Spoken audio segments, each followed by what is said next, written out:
jours. Il y a eu un petit problème. Hein. La boîte email comme M instrumentation, elle ne fonctionne pas apparemment. Madame, j'ai envoyé. Anam? J'ai reçu un mail. Vous avez demandé, j'aurais besoin de la liste des emails des étudiants, utiliser le tableau. Non. بعت l'invitation. D'habitude, je confirme avec un email. Oui, mais cette fois-ci, je n'ai pas confirmé. J'ai dit, c'est tout le monde qui va la recevoir. Ce n'est pas la peine de confirmer. Mais la boîte... est-ce que, par exemple, aujourd'hui, est-ce que vous avez reçu un EBAT chapitre 1 et 2? Est-ce que vous l'avez reçu sur la boîte instrumentation? Donc, oui. Non, madame. Normalement, tout le monde a l'accès. لا انت الديليغي شوف يا زقاك انت بعت لك في لي دو بواط بعت في لا بواط بيرسونيل تاعك وبعت لك في ام 1 راني حل ام 1 انسترو ايه تما juste que quelqu'un vient d'ouvrir ما يبانلكش notification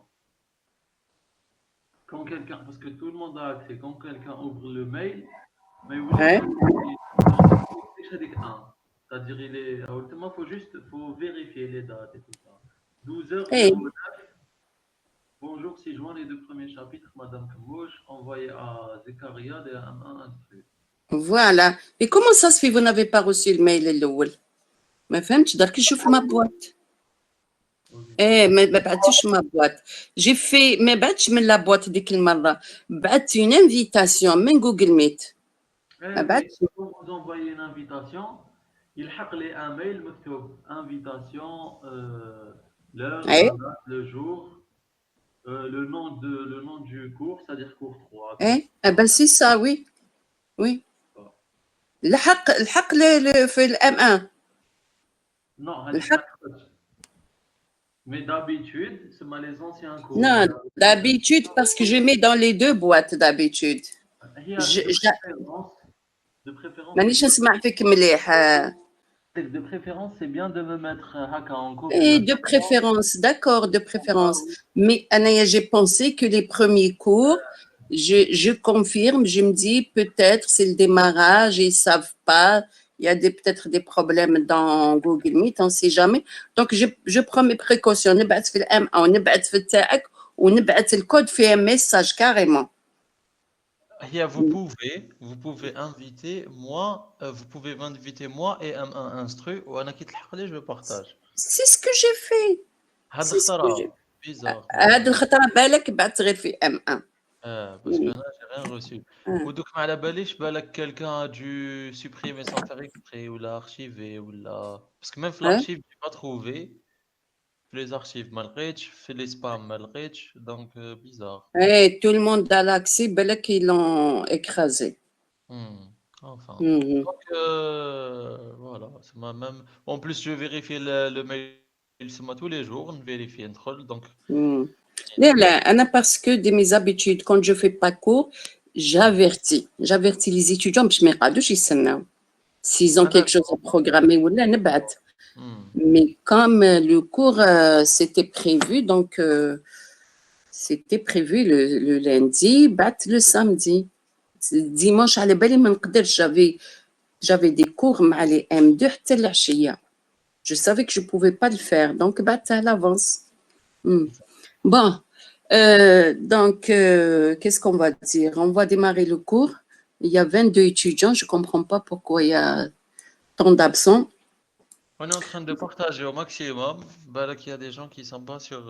Là, je suis en train d'envoyer des messages carrément. Message directement. Mais la boîte, il faut que ça fonctionne. Hein. لازم تردوا بالكم شوفوها comment ça doit fonctionner. D'accord. Alors, je ne sais pas, la dernière fois, on a terminé les structures, c'est ça? Je pense, oui. Oui. Mais on a fait la représentation graphique d'une classe. Là, les structures درناهم bien avant. La dernière fois, درناهم في TP برك. Mais درنا les classes. Rappelez-moi. Les classes de normes ou pas? Oui, on a commencé les classes.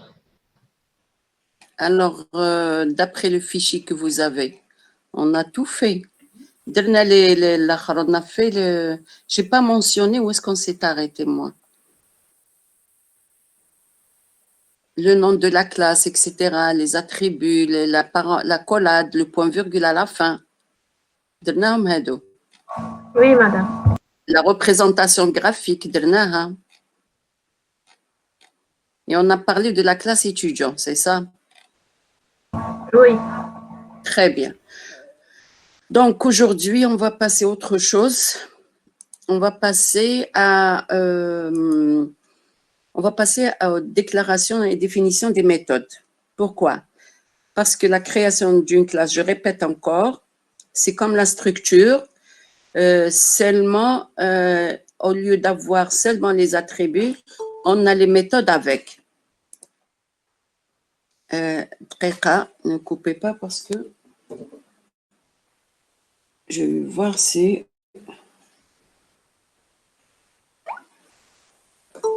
Il y a quelqu'un qui s'est branché ou pas.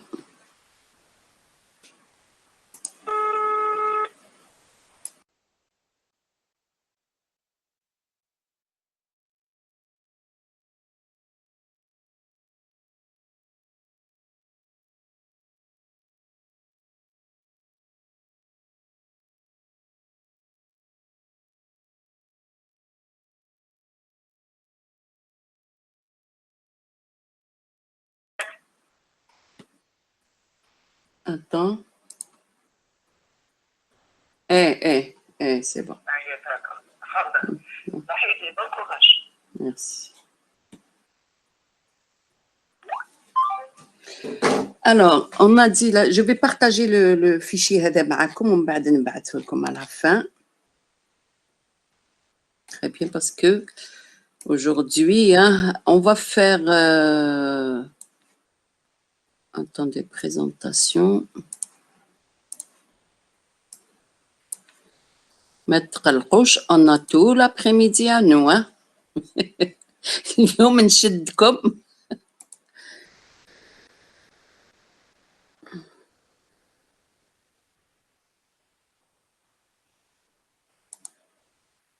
Alors, une fenêtre.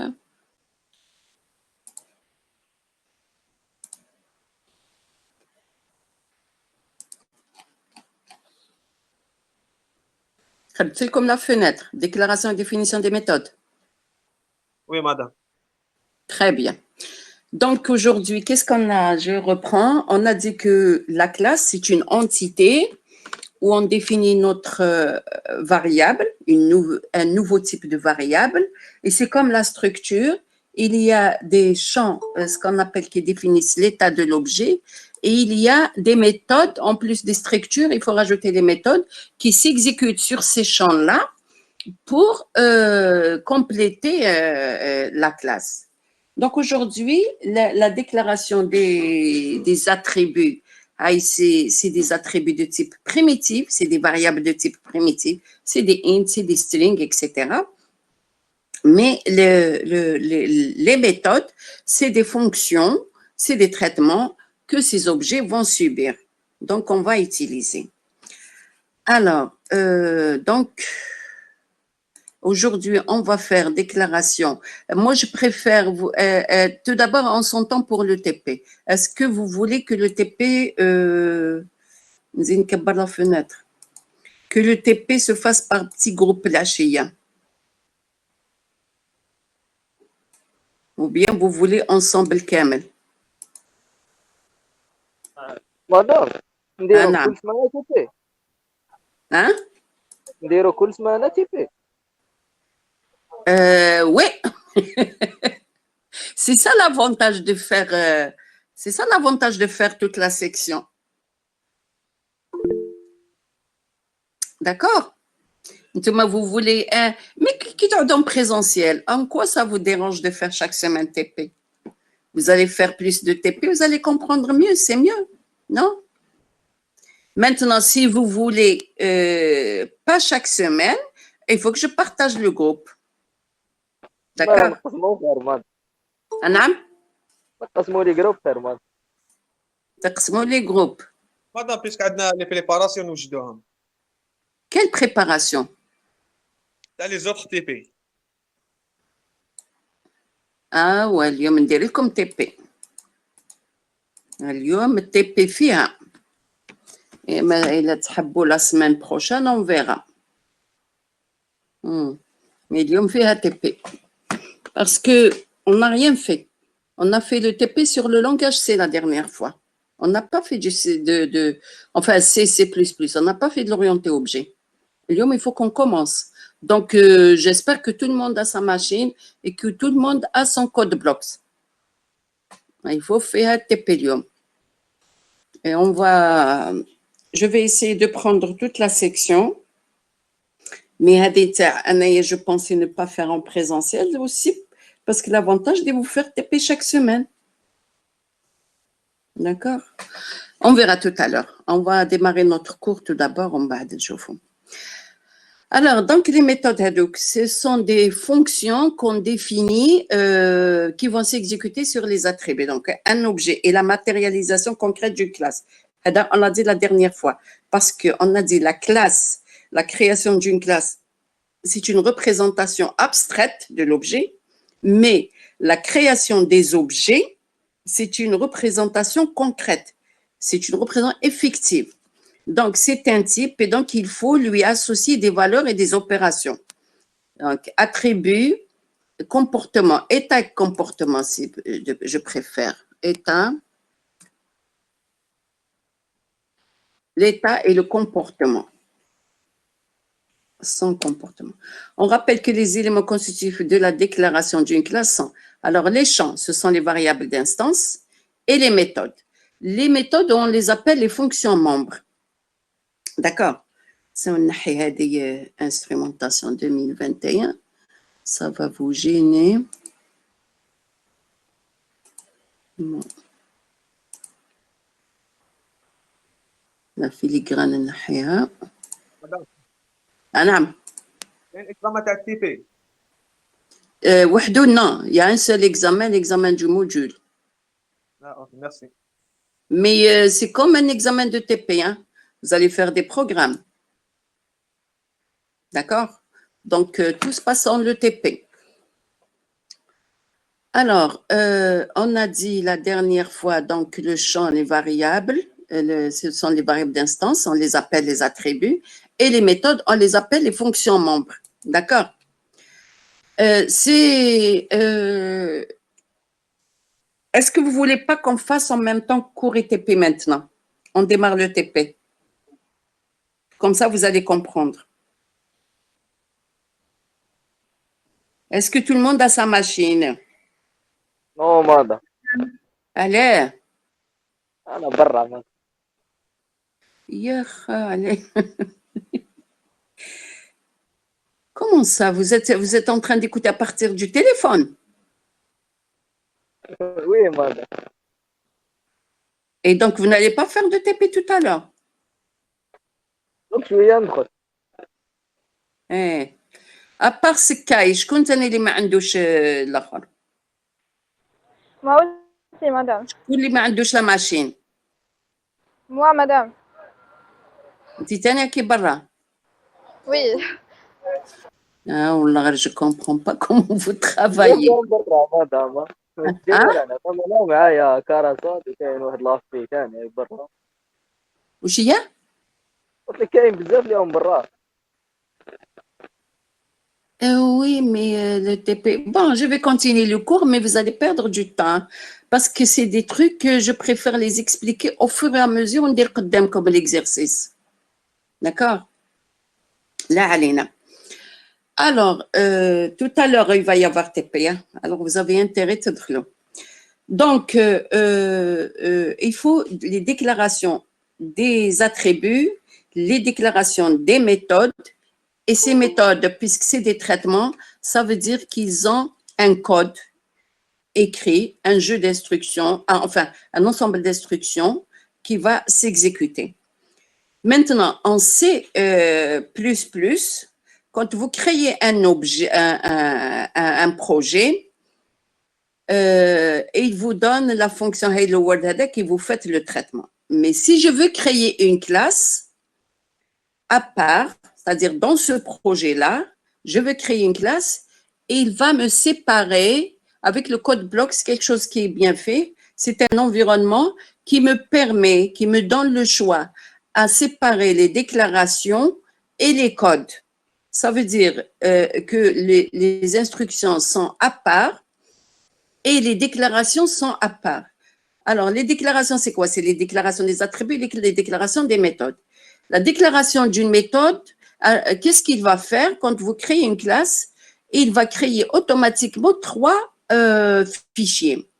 Un fichier qui s'appelle le .h, c'est ce qu'on appelle le fichier header, fichier d'entête, où on va mettre notre classe, on l'appelle l'interface classe, c'est-à-dire l'interface de notre classe. C'est pourquoi on l'appelle l'interface, c'est-à-dire ce qui va être visible pour l'utilisateur de votre classe.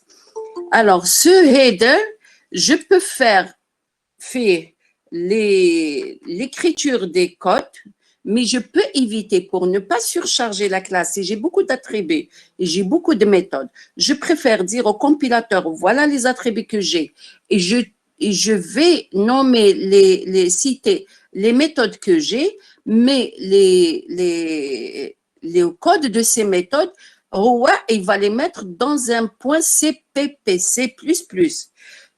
Donc, vous avez 2 types de fichiers. Les points H, c'est ce qu'on appelle les en-tête, les fichiers en tête, et les points CPP, ce sont des fichiers sources. Ce sont des fichiers sources où on met le code, on met les instructions. Ça ne veut pas dire que les déclarations ne sont pas des instructions. Les déclarations aussi sont des instructions. À ce moment-là, donc le point H, non seulement je vais mettre le point H de ma classe, mais je peux aussi inclure les points H qui existent d'autres fichiers. Par exemple, dans le C++, vous savez qu'il y a toute une librairie. Et la librairie, c'est quoi? Ce sont des programmes et des classes qui existent et on va leur donner ces classes-là ou ces fichiers-là, c'est des points H. Et je peux, avec un include, je peux faire include, par exemple, la librairie de maths, math.h ou bien cmath. Vous avez le droit de mettre cmath ou bien math.h. Cette librairie-là, quand j'utilise des additions, plus, moins, diviser, tout, les trucs courants là, j'ai pas besoin de l'inclure. Mais si j'utilise de la trigonométrie, si j'utilise de la racine carrée, je suis obligée de lui dire et il faut faire appel à la librairie math.h. Vous voyez l'utilité. Donc, si j'utilise aussi les entrées-sorties, je peux lui dire et il faut faire appel à la librairie d'entrée-sortie. Si j'utilise le string, les chaînes de caractères, il faut que je lui dise aussi ça. Donc, les points H aident non seulement le point HTA comme de la classe que vous avez créée, mais on va voir tout à l'heure dans le TP, avec le point H, avec les includes, on peut ramener d'autres fichiers de la librairie du C++. D'accord. Donc, le fichier, le compilateur, le code block, qu'est-ce qu'il va faire? Quand vous créez, il va vous faire un point H automatiquement.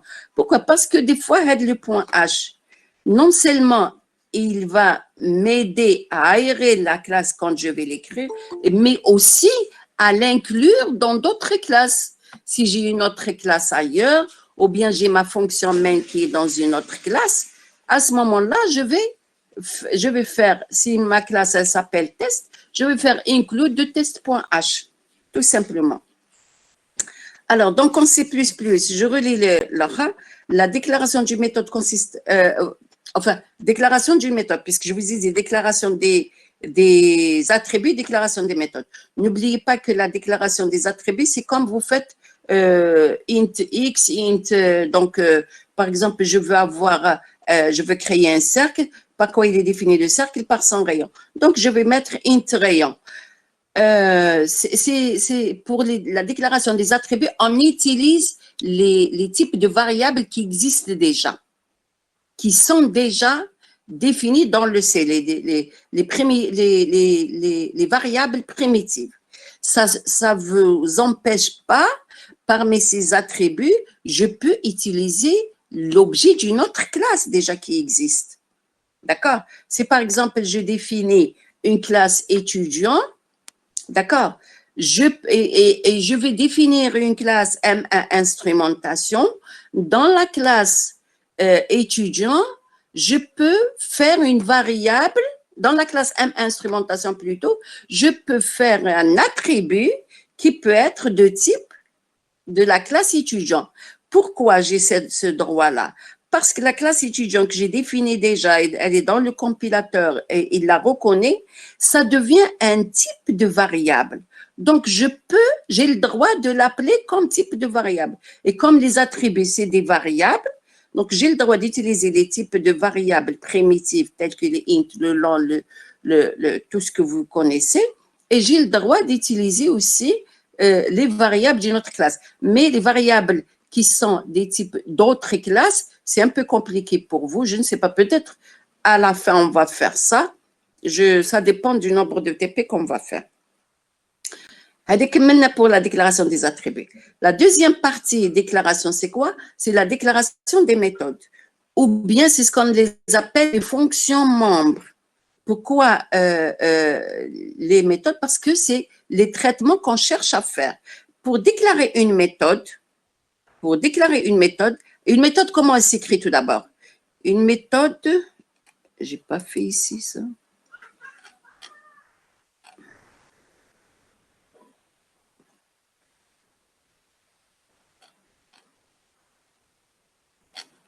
Ça, c'est les différents types de méthodes qui existent. Le mot-clé 10. Alors, pour déclarer, je vais écrire ici, c'est tout. Hein. On a fait la dernière fois ou pas, comment déclarer une méthode. Ça, c'est pour déclarer une méthode. La syntaxe pour déclarer une méthode.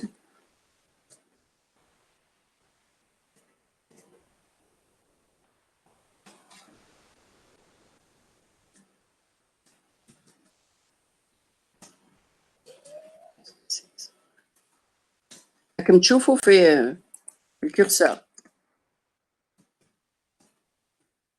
Une méthode, scientifiquement, on appelle fonction membre. Fonction membre.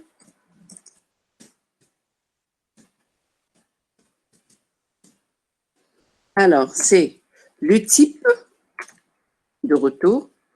On n'a pas parlé de ça. Alors, quand je mets underscore, là, le tiré du 8, ça veut dire, c'est un seul mot. Tout ça, c'est un seul mot, d'accord? Alors, après, le nom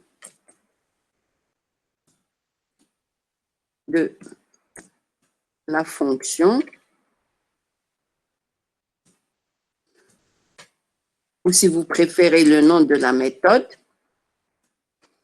Après, j'ouvre la parenthèse et je mets les paramètres.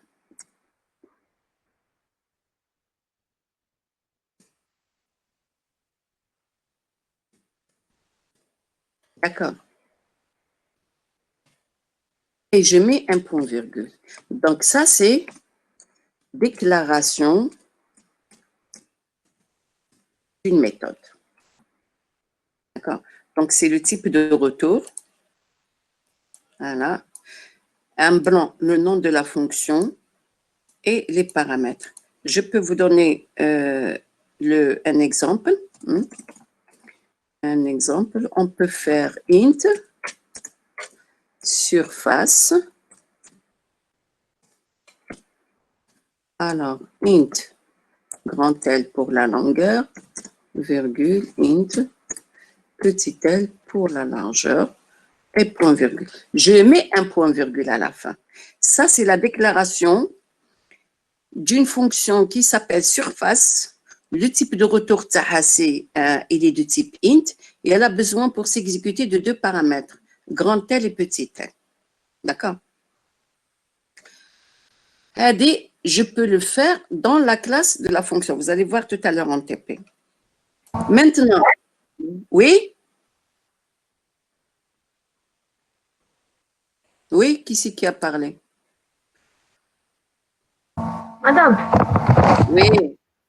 est-ce que vous pouvez nous expliquer en utilisant le code Blocks et après on fait l'application FTP?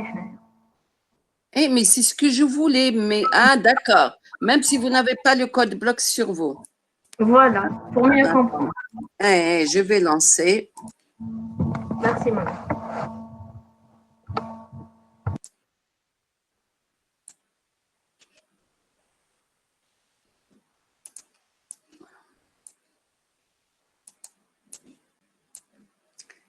Alors,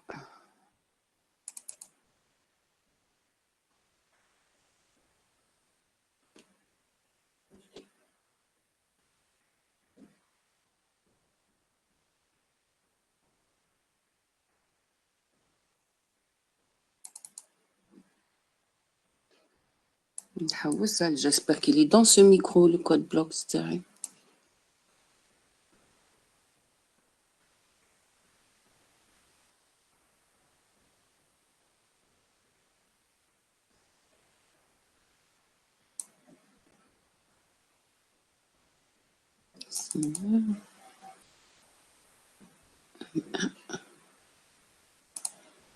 je vais faire rechercher.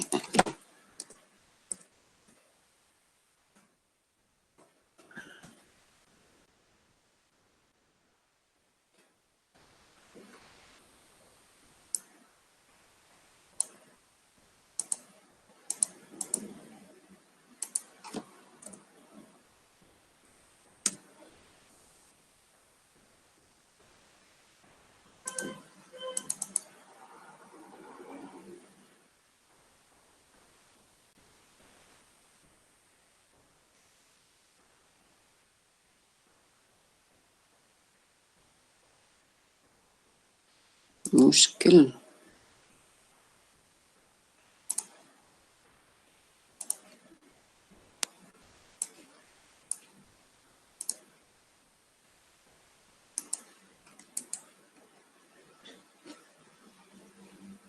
Oh, j'ai changé de machine.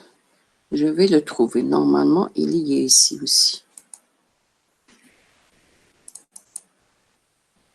Attendez. Copie, encadrement.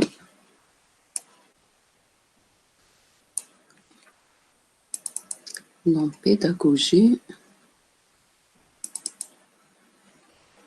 Je sais, je me rappelle maintenant, il est où? Je me rappelle.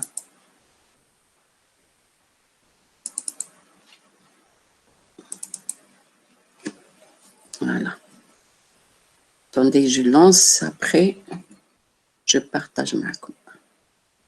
Donc, je disais que, en attendant qu'il me donne la main, close.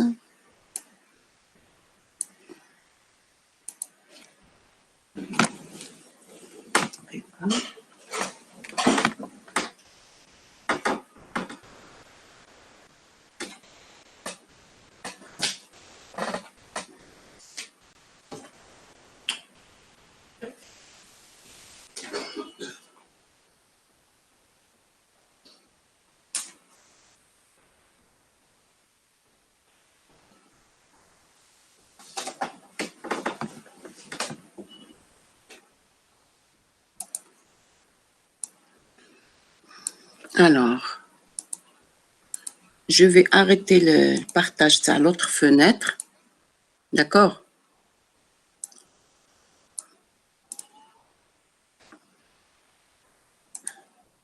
Arrêter le partage.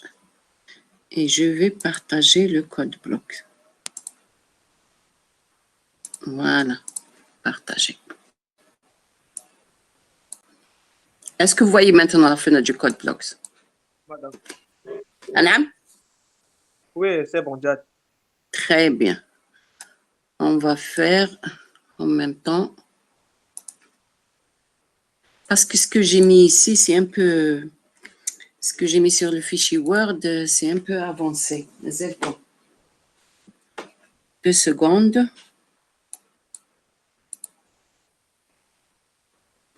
ne pas.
Alors, je vais créer une classe, hein. File. Les gens qui ont leur machine, vous pouvez travailler avec moi. Qu'est-ce qu'on va faire? On va faire classe. Alors, dans classe, et il faut que je la fasse tout à l'heure, TP. Dans classe, il va me demander le nom de la classe. D'accord? Je vais faire le nom de. Je vais pas faire comme le TP, je vais faire comme le cours tout de suite. Le nom de la classe, je vais l'appeler test, par exemple. D'accord? Comme tu vois, la fenêtre est lisible. Oui, madame. Très bien. Regardez en bas, il me dit file name test.cpp et test.h. Il me demande est-ce qu'il va faire ça. Je lui dis oui. Create. OK. Alors, si je reviens moi au workspace, pourquoi il ne me fait pas là? Voilà, il a la classe série.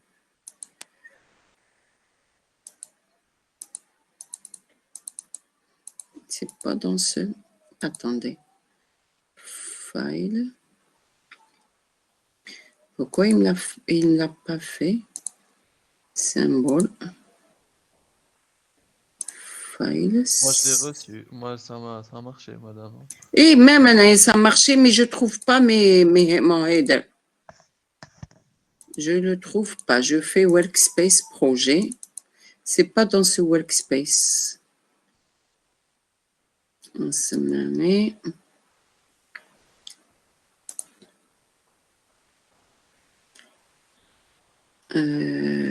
Setting, non. View. Alors, symbole. Open list file. Script. Parce que maintenant il بانوا comme تشوفوا هنا. Attendez, j'ai pas fait nouveau projet tout d'abord. Je préfère file new project dans un projet. D'accord. On va faire console application next C++ et après je vais faire ici le projet. Je vais faire par exemple le TP2. D'accord. Alors, il me dit, je vérifie dans le Workspace 2021, OK, et je fais Next et je fais Finish. Ah, oulala. Alors, par défaut, il va me faire que le Hello World. Je ne partage pas ça avec vous. Je vais lancer d'abord mon Hello World s'il fonctionne. Ce n'est pas la peine que je partage l'exécution du Hello World. Très bien. Ah, la fenêtre. Donc, dans le projet Header, je vais faire File, New Class. Je vais l'appeler Test. D'accord. Test. Je vais mettre un S pour ne pas confondre avec les autres. Et je vais lui dire Create et je vais lui dire OK. Regardez, dans File, dans Header, dans TP2, il y a un header dans l'include, il s'appelle le point H. Je vous ai dit, il s'appelle point H. Ah, il a donné le nom de la classe, point H. Et dans le source, il m'a créé le point CPP. Et il m'a créé le main. Donc, finalement, dans ce projet, je vais avoir les fichiers sources et je vais avoir les fichiers en tête. Les fichiers sources, je vais avoir la fonction main qui est séparée et je vais avoir le test.cpp. Pourquoi le test.cpp? Ça fait toujours partie de la classe et il me donne la main pour mettre mes méthodes, pour mettre les codes de mes méthodes. Ici, dans le point H, je n'ai que les déclarations des méthodes. Qu'est-ce que j'ai moi comme méthode? Il me fait par défaut le constructeur. D'accord? Le constructeur, on va parler tout à l'heure. On n'a pas parlé du constructeur. Non. Non. Non, pas encore. On va parler du constructeur tout à l'heure. Parce qu'aujourd'hui, il faut que je parle à l'année Mzrouba pour vous donner beaucoup de choses. Et private, il n'y a aucune. Après, on va faire l'accès. Comme les méthodes ils sont déclarées en public et les attributs sont déclarés en private. Si je mets rayon, après, je vais vous montrer. Il va le faire tout seul. Juste, je lui dis, j'ai besoin de. Donc, intérieur. Regardez quand vous créez une classe. Il vous donne public. Il y a des gens qui attendent. Alors, il vous donne public. Tout ce qui vient après 2.hadou, c'est public, jusqu'à ce que je rencontre protected. Tout ce qui vient après protected va être avec l'accès protected, jusqu'à ce que je rencontre private. Et tout ce qui vient après private, c'est du private. D'accord? Donc, le code blocks, il aide beaucoup. C'est un environnement qui fait beaucoup de travail. Et là, je vais définir, moi, une méthode. Je vais définir une méthode qui calcule, par exemple, le périmètre. D'accord? Alors, je vais l'appeler int périmètre. Il ne faut pas mettre les accents. Je vais avoir besoin de quoi? Je vais avoir besoin seulement du rayon. Je vais mettre int grand R, mais je ne suis pas obligée de mettre rayon. Rayon, c'est mon attribut. D'accord? Donc, mon objet test, il va être, si vous voulez, on peut l'appeler cercle. Mon objet test, il a un rayon. Il a comme attribut rayon seulement. Et je mets point virgule. Là, j'ai déclaré. Donc, le compilateur, si je compile, regardez maintenant, je vais aller là au jaune, il va me défaire 0 erreur. Pourtant, je n'ai pas donné qu'est-ce qu'elle fait, cette fonction périmètre. Je ne lui ai pas dit. Mais il ne râle pas. Pourquoi? Parce que lui, il sait qu'il y a un point CPP et que c'est possible que cette fonction-là, elle est définie ailleurs. Donc, je déclare dans le fichier .h, mais je peux la définir dans le fichier .cpp qui est là.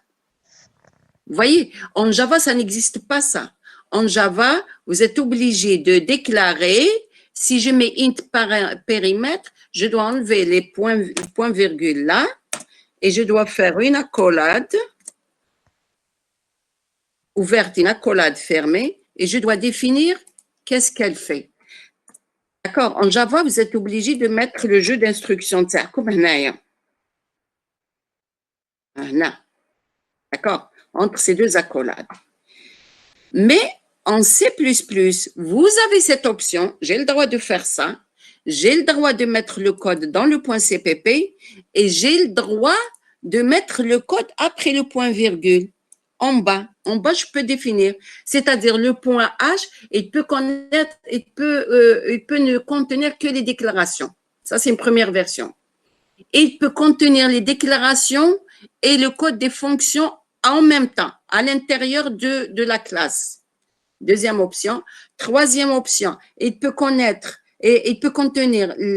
dans la classe les déclarations et après la classe, dans le même fichier, mais après la fermeture de la classe.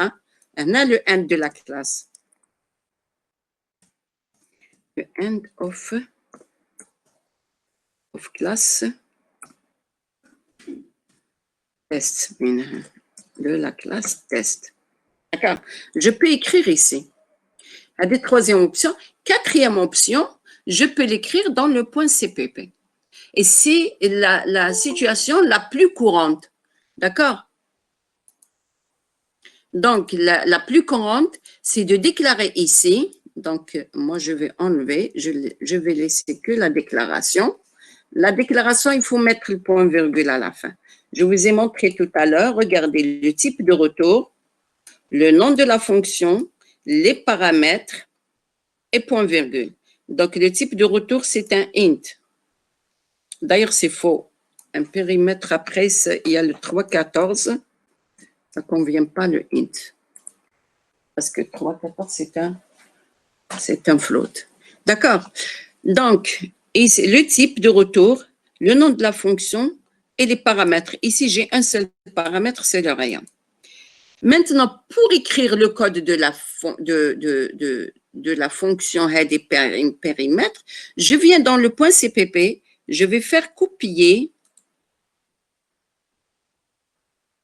Donc, copier, et je viens dans le point CPP et je vais mettre ici.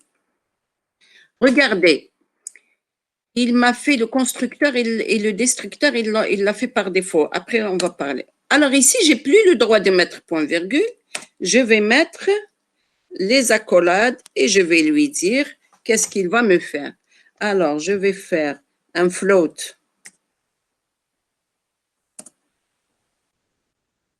Par exemple, le P, qui va être égal à 3.14. On va prendre cette... c'est quoi le périmètre? C'est 2πr. Étoile 2, étoile, grand R et point virgule. Mais comme il doit me retourner cette valeur, je vais lui dire return P. Point virgule. Donc, quand il fait ce traitement, il fait ce calcul et après, il m'envoie la valeur déjà calculée. Ici, j'ai écrit le code de la fonction qui me calcule le périmètre. Dans le point CPP, dans le fichier source, regardez la source, test.cpp, je suis là. Seulement, regardez, il y a un petit problème dans le C++, puisque dans le Java, les fonctions s'écrivent avec la classe. Alors que là, la classe, elle s'écrit dans le point H et le corps ou le code des fonctions s'écrit ailleurs. Je peux avoir plusieurs fichiers et le point CPP header n'est pas obligé d'avoir le même nom que la classe. Je peux dire, par exemple, je ne sais pas moi, méthode.cpp. Puisque c'est un fichier qui va contenir les méthodes, je peux l'appeler méthode.cpp. Mais seulement quand j'ai fait la création de ma classe avec le code blocks, je lui dis que le fichier où il va y avoir les méthodes garde le même nom que la classe. Donc, il a appelé, lui, test.cpp. Maintenant, si je m'amuse à donner le nom du fichier qui contient les méthodes, il est différent de la classe. Comment le compilateur, il va comprendre que ce périmètre, il appartient à la classe test.h. Alors, il y a une technique qu'il faut faire, c'est d'utiliser l'opérateur 4 points, ce qu'on appelle. Donc, de prendre le nom de la classe.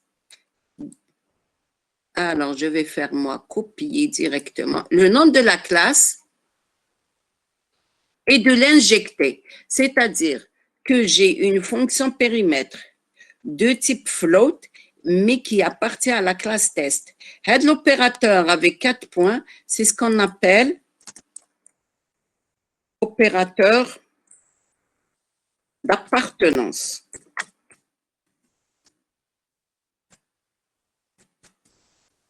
À ce moment-là, un opérateur d'appartenance.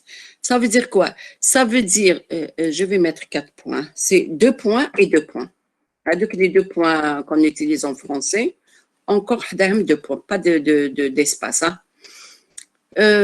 Donc, cet opérateur-là me permet de dire au compilateur, la méthode périmètre, elle appartient à la classe, c'est une méthode, vous allez trouver sa déclaration dans la méthode test, dans la classe test. Tout simplement parce que j'ai le droit, je répète encore, que le fichier source, le .cpp, n'est pas obligé de porter le même nom que la classe. Mais par défaut, moi je vous dis ça par défaut, et il faut le faire. Regardez ici, include.h. Voyez, Comme ça, le compilateur, quand il vient, il va se dire, de la fonction des périmètres. Elle est où sa déclaration? Comme je lui dis, il y a test.h. Quand il va aller dans le test.h, il va la trouver, sa déclaration. La syntaxe, il va la trouver. Est-ce que c'est clair? Donc ici, quand vous créez un projet, si vous faites juste un petit programme, un petit traitement, vous n'avez pas besoin de faire de l'orienté objet. Donc, vous allez écrire votre programme sous la fonction main qui a été créée avec le projet et qui vous a affiché le Hello World. On a déjà fait ça, le premier TP, où il y avait l'histoire comment on appelle ça? On avait fait les structures, si vous vous rappelez. Maintenant, si vous passez c'était de la programmation en C++. Si on passe à l'orienté objet, il faut qu'on crée une classe. Donc, le code blocks, il va vous permettre de créer cette classe. Cette classe-là, elle vous permet, le code blocks, il permet la création de 3 fichiers, le .h et 2 fichiers .cpp. Les 2 fichiers .cpp, le main هذا كيخليه, 2 fichiers source C++, .c++, et un autre fichier, d'accord, .cpp. Alors, pourquoi il me fait point virgule là? Attendez, je compile. Non, il y a 0 erreur. Donc, il vous sépare, si vous voulez, vous allez, pour une classe, vous allez travailler sur 3 fichiers. Un fichier où vous allez définir l'interface de votre classe, un fichier où vous allez mettre le code des fonctions, des méthodes qui existent, qui sont déclarées dans votre classe, et un fichier, c'est la fonction main, où vous allez créer votre objet, vous allez faire, c'est-à-dire vous allez faire l'appel des méthodes et qui vous permet d'exécuter votre programme. Madame, les méthodes, c'est dans l'include test.h. Ils sont déclarés dans la méthode test.h. Ils sont déclarés. Elle est déclarée. Mais ce qu'elle fait, on le met dans test.cpp. Okay. Voilà le traitement. Il est là. Elle me fait un calcul du périmètre. Je répète encore, vous n'êtes pas obligé de séparer. J'aurais pu faire ça. Regardez, je peux faire ici étoile. Je peux rendre tout ça en commentaire. Je peux prendre ça, copier. On aura le point H. J'enlève ce point-là. Et je fais ça. C'est tout mon droit. Pour Ça ne veut pas dire, il vous dit, les programmeurs, enfin les concepteurs, ils disent que c'est pas bon de mettre tout dans la classe. Allez, je déclare, je fais donc l'utilisateur ici qui a une méthode périmètre, qui a une méthode surface, qu'il y a une méthode qui fait, je sais pas moi, une structure, qui a une. Et je fais tout ça, je les déclare, je fais connaître à l'utilisateur et au compilateur ce que peut contenir ma classe. Et après, les détails, .cpp.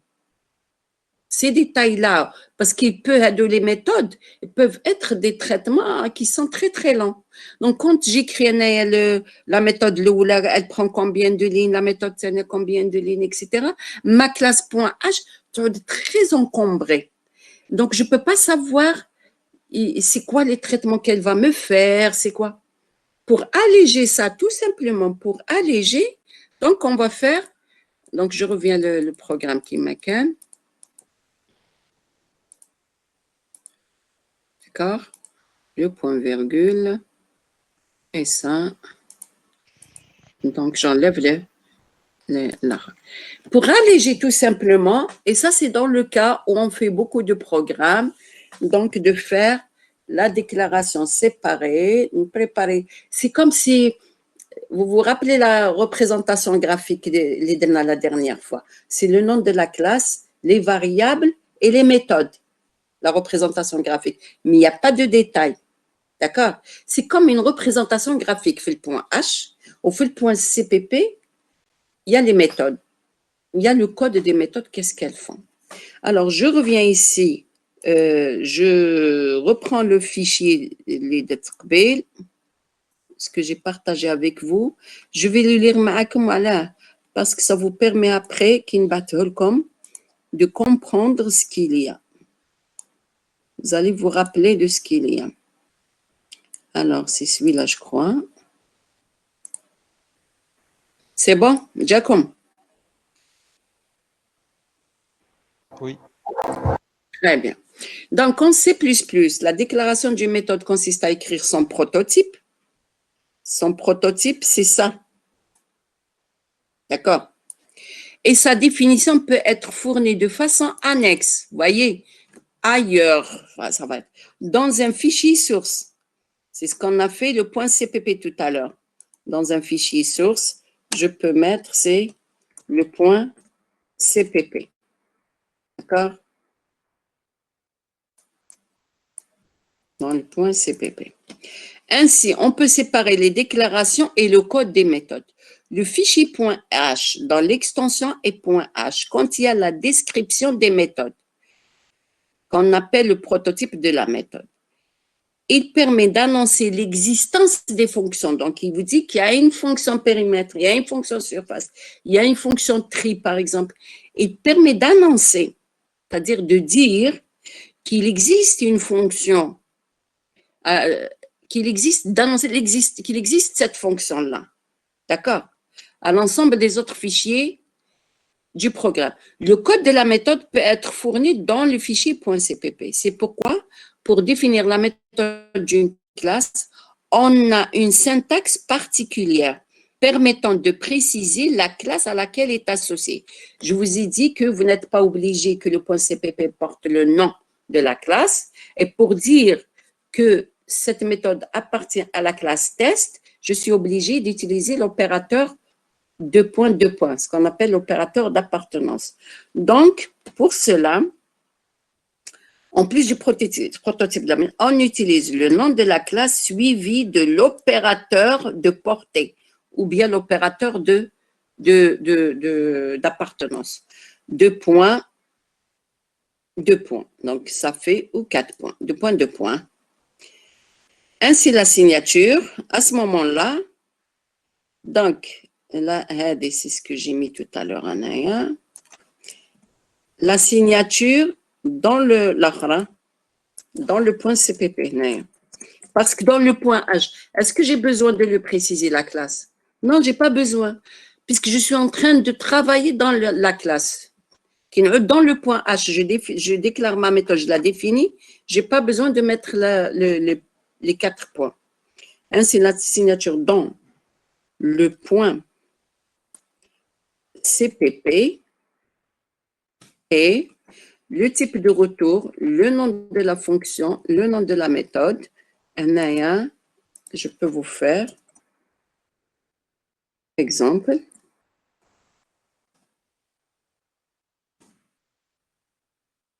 Float. Alors, périmètre. Non, il faut mettre la classe. Donc, c'est un test avec S. Les 4 points. Le nom de la méthode. C'est un périmètre. Et puis, il n'y a que le rayon. Int rayon. Et je ferme. Et regardez, il n'y a pas de point-virgule là. Après le code de la méthode, je vais faire copier ça.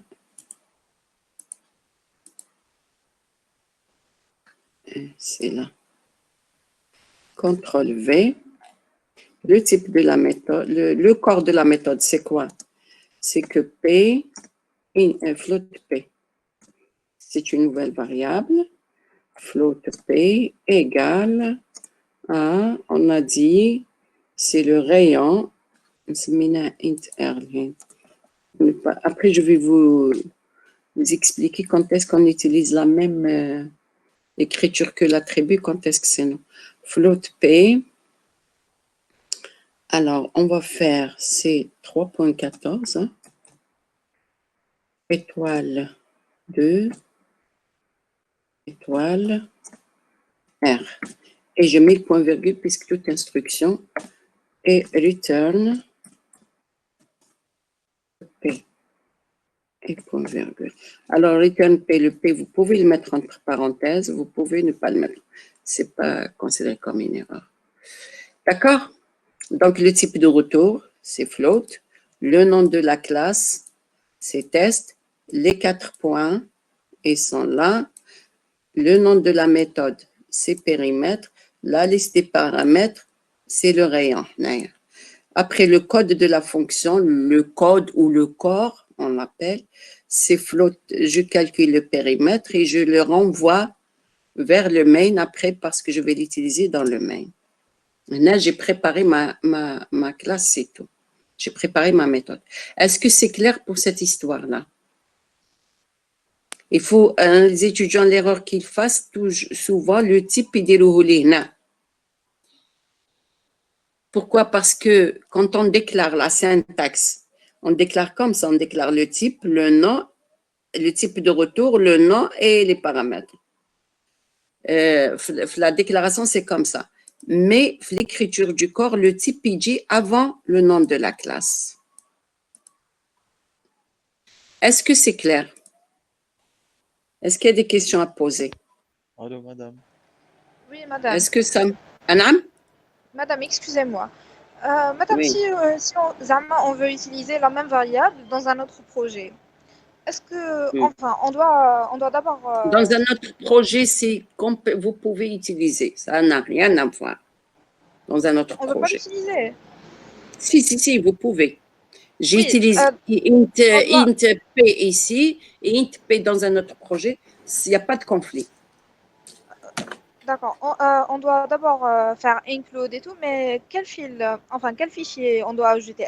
.hp ou bien, enfin, .h ou bien .ccp? Ah, vous voulez utiliser, c'est-à-dire, les trucs que j'ai fait dans cette classe, je les utilise dans un autre Un autre- projet. Eh Oui, ben, je exact. fais l'include le nom de la classe .h. D'accord, merci, madame. Il n'y a pas de quoi. Alors, est-ce qu'il y a des questions? Madame, le nom de la variable main, ça va être P aussi, pour cet exemple. Non, pas obligé. Parce que c'est Mais une quel- variable locale. Hadi, c'est ce qu'on appelle une variable locale. Elle est propre à cette fonction-là. Non, c'est-à-dire Elle est- qu'il return P. eh, Ça veut dire point. Après, je peux mettre périm, par exemple. Je n'ai pas le droit de mettre périmètre parce que périmètre, c'est le nom de la fonction. Mais je peux mettre périm égal au P dès que je retourne. Vous allez voir après comment je fais le retour D'accord. dans le main. D'accord? Ok, d'accord. Vous allez voir tout à l'heure dans le TP, ça va aller mieux.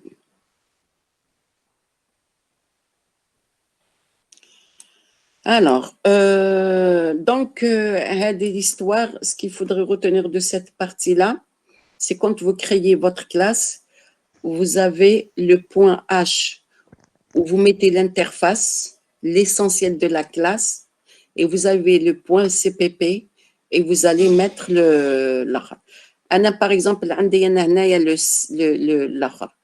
le cercle taille ou le rayon. Je peux faire des méthodes, par exemple, je ne sais pas moi, je veux faire de la couleur sur le tracé du cercle. Je peux définir son origine. Tiens, par exemple ici, le centre du cercle, je ne l'ai pas donné. Je peux définir. Après, je peux faire une méthode qui me déplace le centre. D'accord? Je peux faire une méthode qui m'agrandit le rayon. Je peux faire beaucoup de méthodes. D'accord? Alors, donc on trouve 3 éléments auxquels s'ajoute le nom de la classe. Alors, le premier élément est le type de retour. D'accord. Il permet d'indiquer le type de variable renvoyée par la méthode. Le résultat est envoyé grâce à return. Sinon, le traitement, si vous faites pas return, le traitement, la surface, elle va être calculée, mais elle va rester dans la mémoire qui a été réservée pour P. Vous ne pouvez pas la voir. Si la fonction membre doit renvoyer du texte, si elle renvoie un réel, je mets ici réel, float. Si elle envoie un int, je mets int. Si elle envoie un texte, elle peut envoyer un message, après on verra ça. Je vais mettre string ici. D'accord? Si elle effectue un calcul, alors il sera int ou double, par exemple. Alors, le deuxième élément est le nom de la fonction membre. Nom de la fonction, d'accord? Pour nous, c'est périmètre. Le nom de la fonction membre. L'important, c'est de choisir un nom de la méthode qui décrit bien ce qu'elle fait, comme pour les variables. Comme les variables, si c'est un rayon, c'est mon rayon. La méthode, c'est la même chose. Si elle fait un calcul de périmètre, c'est mon périmètre. Si elle fait un calcul de surface, c'est mon surface. De préférence, hein? J'ai dit, l'important est de choisir un nom de la méthode qui décrit bien ce qu'elle fait. Ce qu'elle fait, par exemple, hein? Périmètre pour une méthode qui calcule le périmètre.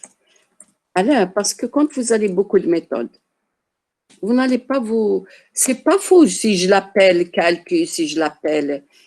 Même, je peux mettre un exemple, calcul tiré périmètre. Alors, j'ai mis le tiré underscore. C'est pour dire que tout ça, c'est un seul mot. Je peux faire, j'appelle la fonction calcul périmètre. Donc, c'est une méthode qui calcule le périmètre. D'accord? C'est une convention. Évitez d'utiliser méthode 1, méthode 2 ou la fonction ou des noms abstraits comme ça. Après, vous ne pouvez pas suivre votre travail. Alors, entre les parenthèses, on trouve la liste des paramètres. La liste des paramètres, c'est int rayon, par exemple. Si c'est pour calcul, par exemple, pour un rectangle, j'ai besoin de la longueur et de la largeur. Donc, je vais avoir besoin de deux paramètres. Pardon. Et finalement, il y a des accolades qui délimitent le contenu de la fonction. Les accolades qui me disent, voilà les instructions qui sont réservées à cette fonction-là. Donc, ils délimitent le contenu, toutes les opérations qui sont effectuées se trouvent entre ces deux accolades. Toutes les opérations, c'est-à-dire ou instructions à exécuter, ou instructions du code de la méthode qui seront effectuées se trouvent entre ces deux accolades. D'accord?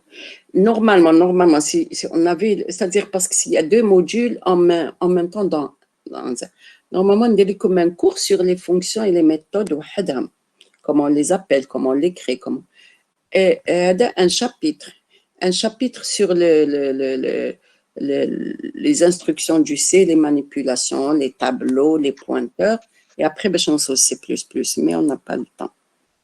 Ces deux modules en un. Alors, en C++, la définition d'une méthode est syntaxiquement similaire à celle d'une fonction, mais du point de vue sémantique, elles sont très différentes. D'accord? Ça, c'est juste, c'est un peu c'est un peu des détails. Alors, le résumé, qu'est-ce qu'il dit?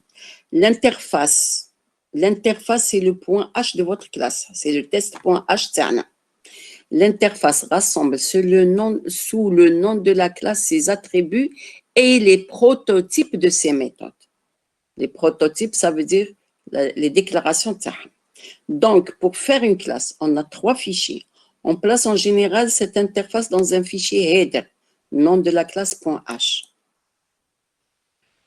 La définition de la classe, c'est-à-dire le corps de la classe qui contient le code des méthodes définies dans l'interface de la classe, est placé dans un fichier source qui est test.cpp. En général, regardez bien ce que j'ai mis ici. En général, le fichier .cpp porte le nom de la classe, mais il n'y a aucune obligation. Le code bloc, quand vous créez une classe, il vous dit est-ce que je garde pour le point CPP le même nom que la classe ou pas. Vous avez le droit de lui dire oui, vous avez le droit de dire non, et à ce moment-là, vous allez lui préciser un nom. Je peux la... Mais en général, de préférence, il faut garder là, parce que vous allez avoir plusieurs classes et vous allez avoir plusieurs points CPP dans le même projet. Hein. Alors, si j'appelle les points CPP différemment de la classe, alors je ne saurais pas le code des méthodes de la classe A2, ils sont où? Ils sont dans quel fichier? Dans le 1, dans le 2, dans le 3. Donc, de préférence à 4. Donc, mais il n'y a aucune obligation. Parce que, enfin, j'ai vu, c'est une convention, on le fait comme ça. Mais j'ai dit, il y a certains enseignants, ils font la confusion et disent aux étudiants, vous donnez obligatoire. Non, je peux donner un nom différent et le programme va marcher. Les conventions ne sont pas des obligations. D'accord?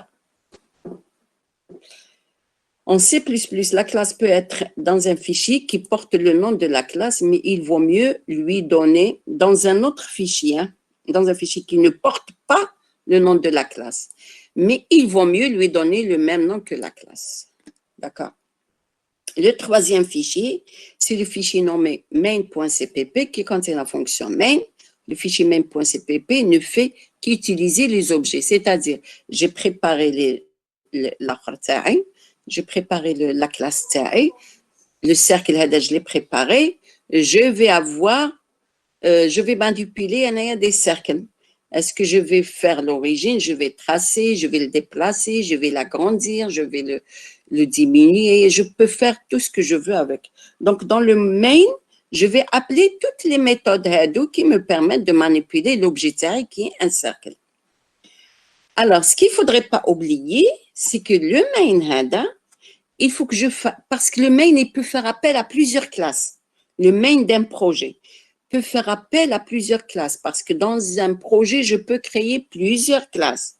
Donc, dans le main, il faut que je lui dise, attention, tu vas avoir besoin de la classe test, tu vas avoir besoin de la classe, je ne sais pas moi, rectangle, tu vas avoir besoin de la classe alpha, de la classe bêta. D'accord? Donc, pour lui dire que tu vas avoir besoin, qu'est-ce que je dois faire? Je l'ai dit au début. Je fais l'include de ma classe.h, puisque j'ai un fichier, pour chaque classe, j'ai un fichier .h.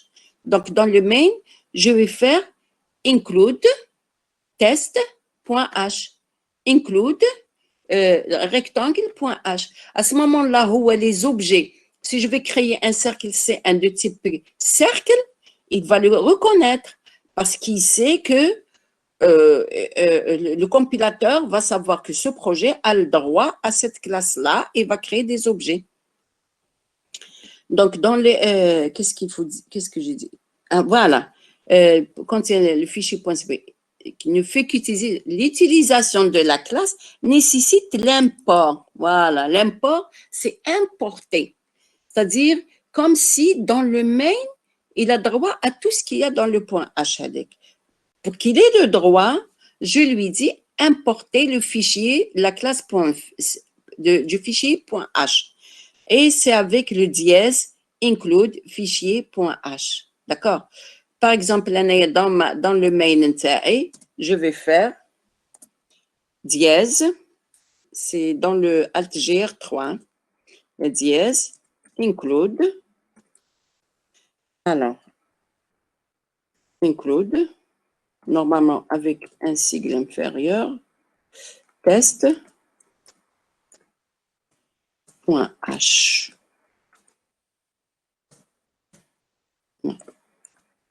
On verra pourquoi. D'accord. Donc, si je fais un objet de type test, il va reconnaître. Donc, ce qui est des fois dans les erreurs de l'étudiant, il ne fait pas l'include data.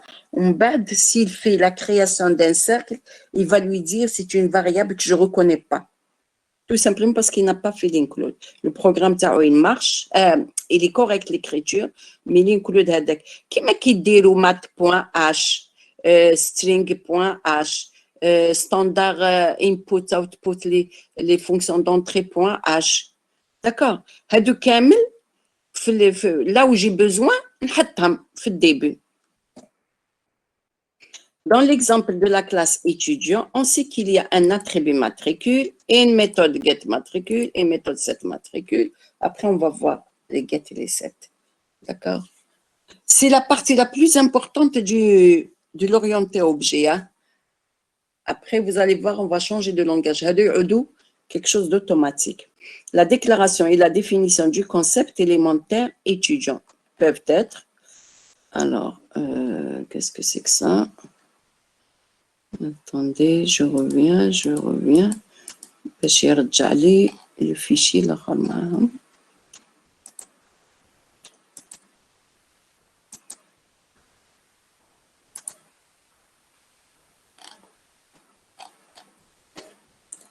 Juste باش تجي هذيك مع je sais pas pourquoi elle est.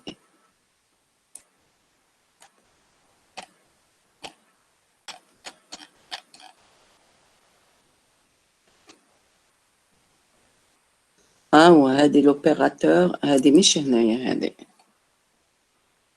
هذه n'est pas là. Attends.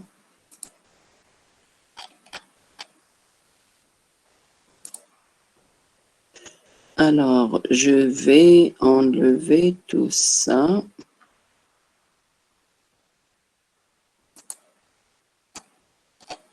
Tout ce que j'ai rajouté. Voilà. Je retrouve هذه. La classe étudiant, si vous vous rappelez, on a donné comme attribut matricule. Regardez la classe étudiant. J'ai défini que le matricule comme attribut. Classe étudiant, private int matricule. J'ai le droit de mettre en bas l'ordre de mettre private et les attributs ou de public les méthodes, ça n'a pas d'importance. Je peux faire ça. D'accord? Tout ce qui vient après public 2 points, il est public jusqu'à ce qu'il rencontre un autre type d'accès. D'accord?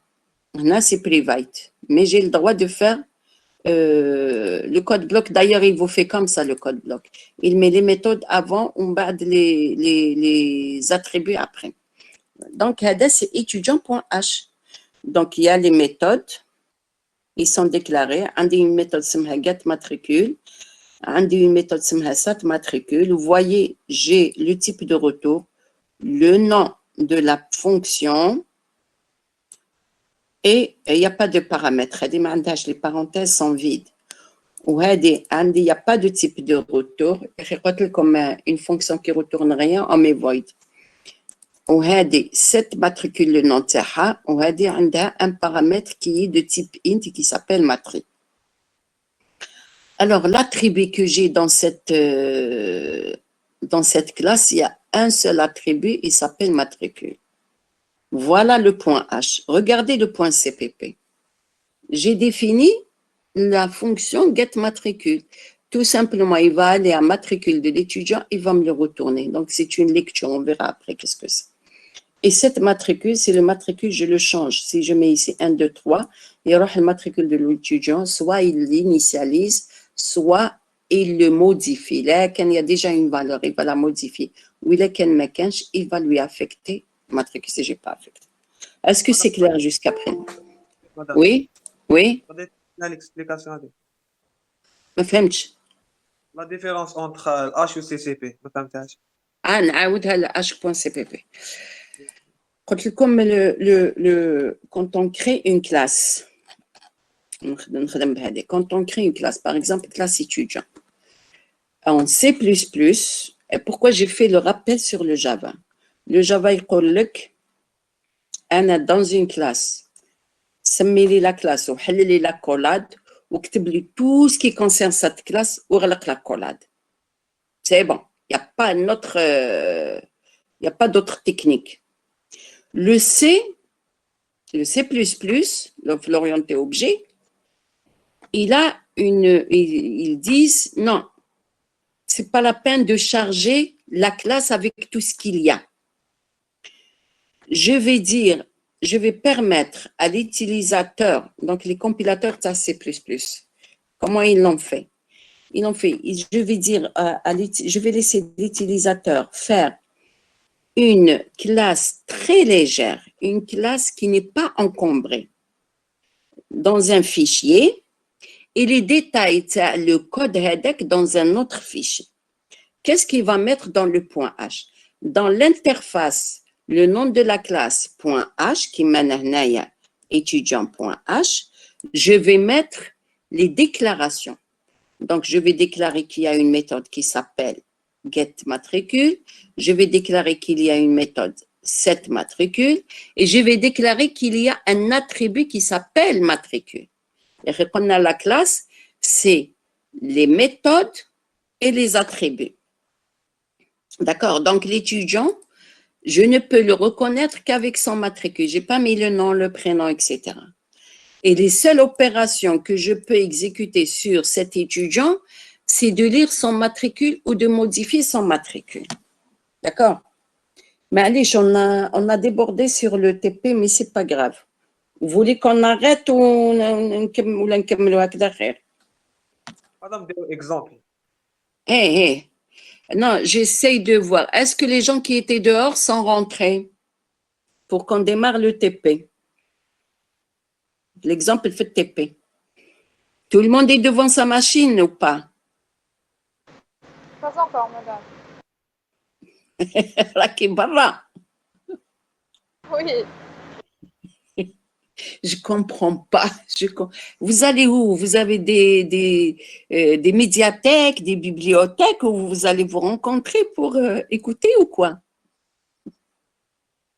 Allah wahad comme la génération hadi. Hein? Non, madame, j'avais un problème flafac, donc... Ah, d'accord. Eh oui, la technologie, qu'est-ce qu'elle vous permet? D'accord. Donc, je répète encore, la création d'une classe en C++, vous n'êtes pas obligé de mettre tout dans un seul fichier. Vous avez le droit d'alléger l'écriture, d'écrire l'interface, on l'appelle l'interface. Le point H, on l'appelle l'interface. L'interface de la classe dans un fichier, il s'appelle le nom de la classe .h, et dans un autre fichier, le point .cpp, c'est ce qu'on appelle le fichier source, on met le code, on met les instructions, pas les déclarations seulement. Dans le point H, on met que les déclarations. Mais je répète encore, j'ai le droit de mettre tout dans le point H. Le jour de l'examen, il y a un point H et un point CPP, c'est correct. Il y a un point H, mais ce qu'il devait faire dans le point CPP, il le met dans le point H, c'est correct aussi. D'accord? Vous n'êtes pas obligé. On le fait. Pourquoi ils le font comme ça? Parce que l'orienté objet, il est là pour la création des logiciels immenses. C'est des applications vraiment où il y a des kilomètres de code. Donc, qu'est-ce qu'il faut? Je vais séparer le point H où il n'y a que les déclarations. Donc, je sais qu'il m'a dit, il y a deux méthodes, il y a un attribut. Non, si je veux chercher le détail de get matricule, je vais le trouver ici. Si je cherche cette matricule, elle est là. Matricule, c'est une variable, c'est l'attribut. Donc, il n'y a pas, c'est pas une méthode pour que je regarde son code. Donc, je disais que dans le cours, pour savoir lire après, en C++, la déclaration d'une méthode consiste à déclarer, à donner la déclaration d'une méthode. Voilà, on retrouve trois éléments auxquels s'ajoute le nom de la classe, le type de retour, le return. Non, c'est pas celle-là. C'est celle-là, voilà. En C++, donc l'interface rassemble sous le nom de la classe ses attributs et les prototypes. D'accord? Voilà. Attendez, je diminue un petit peu. Voilà.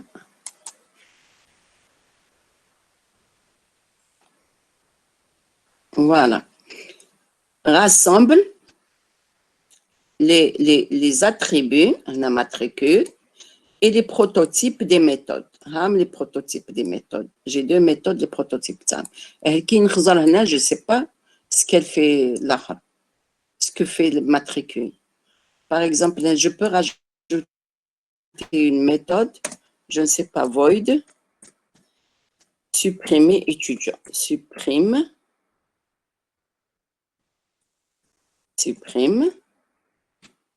et je vais avoir besoin peut-être du matricule de l'étudiant que je vais supprimer. Int, math, je peux l'appeler math tout simplement.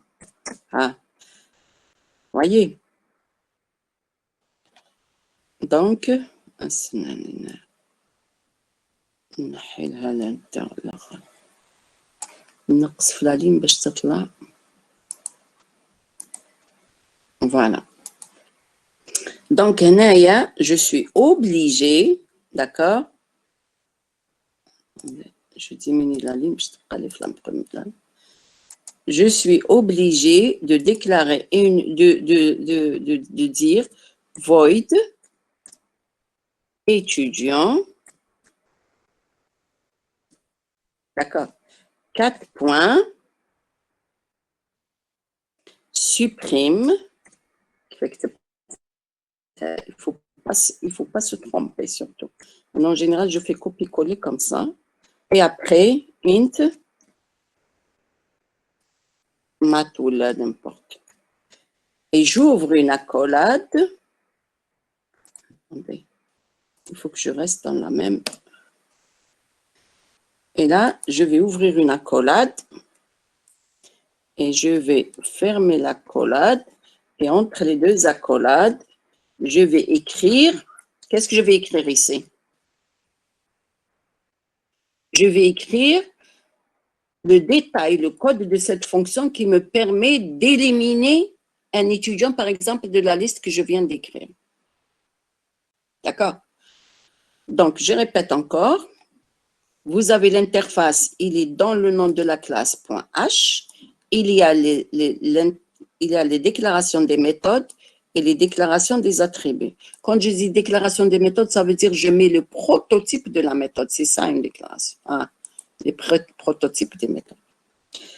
Alors, la définition réellement de la classe, c'est la définition, parce que c'est juste les déclarations. La définition des méthodes qui me donne, il se retrouve dans le nom de la classe .cpp. Dans étudiant, bon, je vais éliminer. Qu'est-ce que j'ai fait là?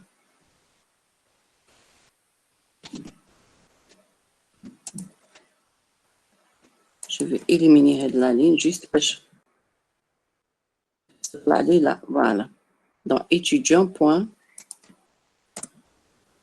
Voilà. Dans étudiant.cpp, je vais avoir le code de la première méthode, le code de la deuxième méthode et le code de ma troisième méthode. Est-ce que c'est clair? Dans le .cpp. Et le main, je vais avoir le traitement que je vais faire. Mais c'est le traitement. Les fonctions qui me font les traitements, ils sont là. Bien, j'ai envie de lire l'étudiant, le code de l'étudiant, le matricule de l'étudiant. Je vais appeler cette fonction-là, par exemple. Mais si je n'ai pas envie de lire, je peux ne pas l'appeler. Les méthodes, vous n'êtes pas obligé de les appeler toutes. D'accord? Donc, dans la fonction, dans le fichier .cpp qui contient la fonction main, j'appelle les traitements que je veux. Les traitements, ils sont là. Le nouveau type, il est là. Dans le main, je vais m'amuser à créer des objets de cette classe, à leur faire subir des traitements, etc., à faire une application avec ce que j'ai. Est-ce que c'est clair? Qui c'est qui m'avait posé la question tout à l'heure concernant le .h et le .cpp? C'est bon, madame, c'est clair. C'est clair? Très bien. Attendez. Madame, Ah oui. donc le fichier étudiant.h, il va contenir les déclarations les fonctions. Les déclarations des fonctions et des attributs. C'est tout. Le programme, il va être dans le main CCP. Voilà, le code, le détail des méthodes se trouve dans le .cpp, où l'appel de ces méthodes, parce que les méthodes, je vais les écrire, mais pour qui maintenant une fonction qui fait l'addition de deux entiers. Si vous l'appelez pas, le plus c'est si vous l'appelez pas, vous l'appelez pas, mais il existe dans le compilateur. Les méthodes, ils vont exister dans le compilateur. D'accord? Mais si je les appelle pas dans le main, ils vont pas servir.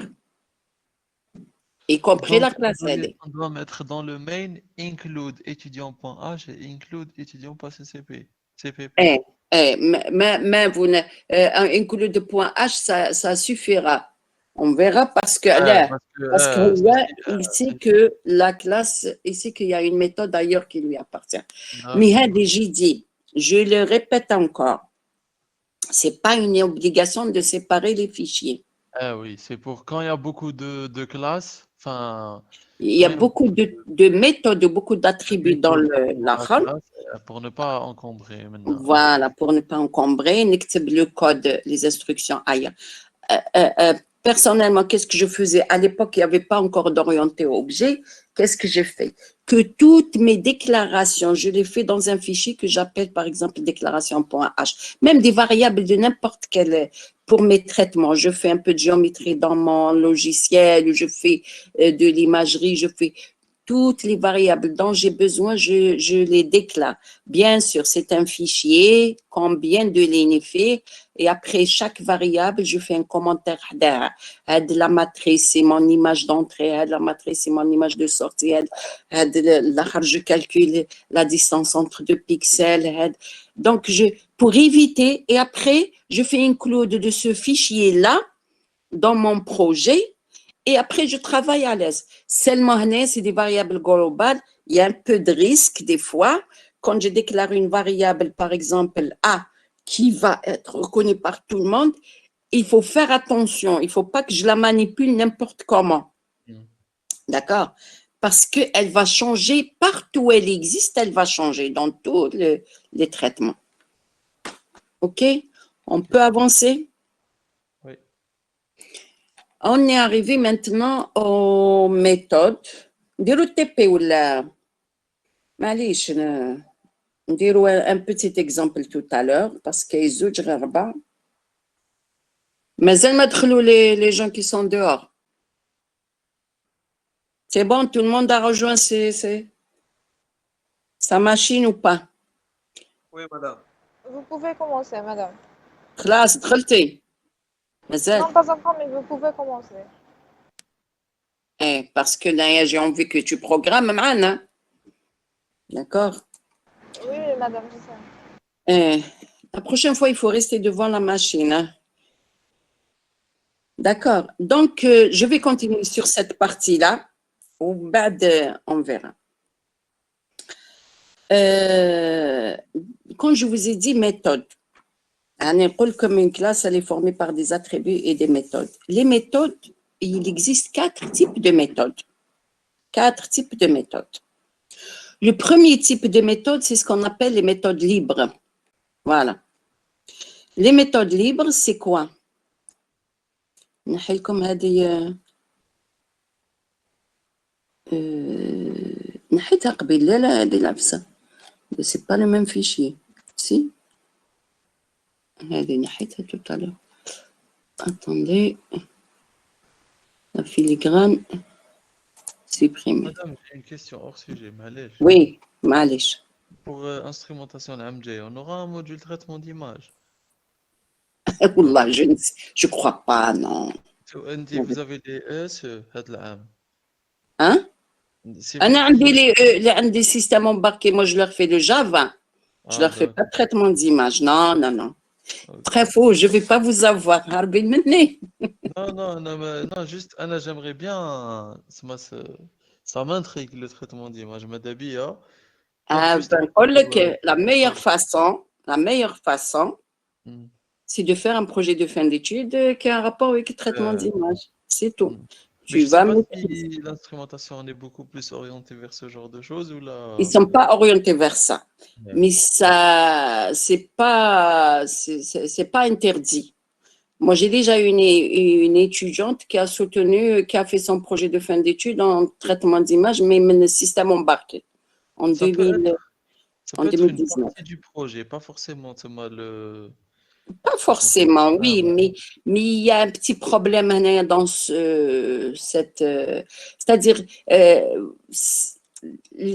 comme l'étudiante que j'ai personnellement, elle a fait un peu de hard Et voilà. et dans l'application, il y avait, donc elle a fait un kit où il y a l'acquisition et tout de l'image, et donc il fallait qu'elle connaisse un petit peu, qu'elle manipule l'image. D'accord? Donc, il y avait une partie hard, beaucoup plus, et il y avait une petite partie soft de la programmation. Mais elle a fait du traitement d'image. Non, ça existe déjà. Maintenant, le projet de fin d'études, là, une autre pause. Là. Le projet de fin d'études, il faut savoir ce que vous allez faire plus tard, tout simplement. Voilà. Maintenant, si, Faut se parce que spécialiser dans le. même si c'est pour travailler sur, c'est pour aller sur le terrain ou c'est pour faire de la recherche. Maintenant, si vous n'avez pas d'idée que ça convient de faire du traitement d'image, vous pouvez faire, hein, mais ça n'empêche pas, c'est pas interdit. Hein. Et pour le Java, on a le Java l'année prochaine. Non, non, vous n'avez pas. Système, vous faites l'orienté objet avec le C++, ou Java. Mais ils font en M1, ce qui est bien, ils font du C++, presque, ils démarrent les classes, même pas. C++. Comme le Java, il est basé sur le C, donc après, moi, je m'occupe plus de l'écriture de ces outed, des includes, je fais directement de l'orienté objet En avec le M1. Java. Hein? Ah, en M2, oui. Directement, parce que le Java, il est basé aussi, il utilise la syntaxe du C. Donc, on reprend directement. Alors, on reprend. Donc, j'ai dit, il existe 4 types de méthodes. Hein. La première méthode, le premier type de méthode, c'est ce qu'on appelle les méthodes libres. Bien sûr, si les méthodes, ils sont, je vais vous dire, telle méthode, vous avez 4 types de méthodes et toutes les méthodes, je vais, c'est-à-dire les délimiter. Vous allez dire, mais mon logiciel, je vais faire tel ou tel traitement, où est-ce que je vais le mettre? Donc, c'est pour ça qu'on a dit qu'il y a un type de méthode qu'on appelle les méthodes libres. Ces méthodes libres sont destinées, c'est-à-dire sont conçues par l'utilisateur, et c'est des méthodes où l'utilisateur il va mettre le traitement qu'il veut. Alors, j'ai envie de définir, par exemple, le cercle. Je peux faire une méthode qui va m'agrandir le cercle. Je peux faire une méthode qui va me déplacer ce cercle. Je déplace les coordonnées ou x, y. Je peux faire une méthode qui me rétrécit ce cercle, qui me change la couleur du tracé de ce cercle. Donc, tout ça, c'est ce qu'on appelle des méthodes libres. Donc, les méthodes libres, c'est quoi? Ce sont les méthodes qui peuvent contenir n'importe quel traitement conçu par le concepteur de la classe. D'accord? Pour faire des traitements sur ces objets. C'est à lui de... J'ai envie de faire une classe étudiant. Une classe étudiant, ça n'existe pas dans le compilateur. Donc, c'est à moi de voir, tiens, je vais faire une classe, ajouter un étudiant, supprimer un étudiant et tout. Ça, c'est ce qu'on appelle les types de classes libres. Alors, le prototype, c'est quoi? C'est comme le Khren. Il faut qu'elle soit de type public. Les méthodes, il vaut mieux que ça soit de type public. Allez, on parle comme des méthodes de type public. Si vous déclarez une méthode de type private, ça veut dire que la fonction main, vous ne pouvez pas l'utiliser. Vous n'avez pas le droit de l'utiliser de l'extérieur. Donc, les méthodes sont déclarées de type public. Après, le type de retour, qui est un int, float, etc. Après, le nom de la méthode et après, la liste des paramètres. D'accord? Donc, ce que j'ai rajouté ici, c'est le type d'accès. J'ai rajouté public. Bien sûr, les deux accolades et le code de la méthode, c'est-à-dire le traitement que vous voulez faire. Exemple, j'ai mes publics int calcul, int P1, int P2. Non, ce n'est pas un int, c'est un float. Si je fais un rapport, d'accord,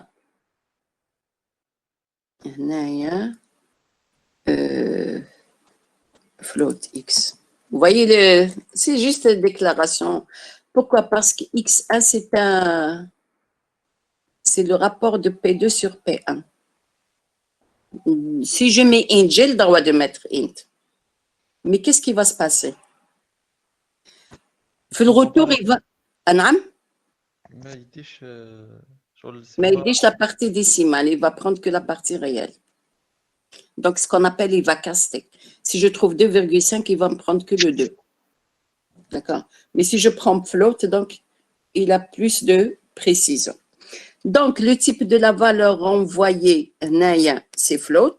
Si j'ai pas de si la méthode ne renvoie rien, j'ai pas de return, je vais mettre void. Le nom de la méthode, c'est calcul. Et les paramètres, un des deux paramètres P1 et P2 qui sont de type int. Alors, notre méthode retourne ici une valeur de type Float. float. Voilà, on corrige ça. Alors,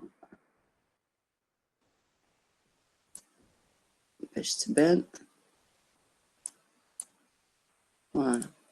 D'accord? Oui. Donc, il y a le premier type. Anam? Chapitre 3 هذا. Eh, le chapitre 1 et 2, c'est comme. Hmm. هذه ما درناهاش la dernière fois, non? Oui, oui, oui. Ouais. Donc, le premier type de méthode, c'est les méthodes libres. L'utilisateur, il peut faire n'importe quel traitement à l'intérieur. Tout dépend de son application. Il est à noter que return marque la fin de l'exécution. Alors, return, لازم return ou la variable ou point virgule, il joue juste avant la collade de fermeture. Mais نقدرش ندير un autre calcul. Je ne peux pas faire un autre calcul après return. D'accord? Je ne peux pas faire, par exemple, un aya, je ne sais pas moi, P égale... non, je n'ai pas le droit. D'accord? لازم return تكون هي la fonction, parce qu'il y a des étudiants, on sait return, on va dans notre traitement après return.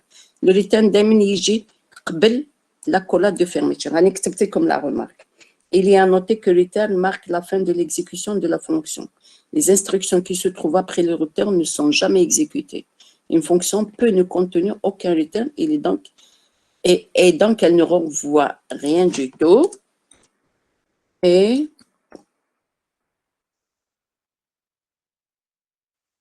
son type est void. La fonction qui renvoie rien du tout, on a void. Ah, qu'est-ce que c'est que ça? Voilà. D'accord? On est compté comme un type de la valeur envoyée ou void. Donc, si elle ne retourne rien, ça peut être un traitement, mais ce n'est pas un calcul qui me renvoie une valeur. Ça peut être, j'ai donné l'exemple, ça peut être, j'ai donné un vecteur, en bas le vecteur, il va être trié par ordre croissant, là par ordre décroissant. Donc, il va aller dans la mémoire, il le trie, en bas, ça s'arrête là. Il n'y a pas une valeur qui va me retourner. Mais Deuxième type. Il va revenir vers le mail, alors. Eh, bien sûr. C'est l'écriture, c'est tout. Après, il faut cette fonction, il faut l'appeler dans le main. Je suis en train. On appelle une fonction dans le main, il dit le traitement qui est dedans. Voilà, il roule la fonction, il suit les instructions taha, il fait le traitement, oui, il l'instruction qui vient après l'appel de la fonction.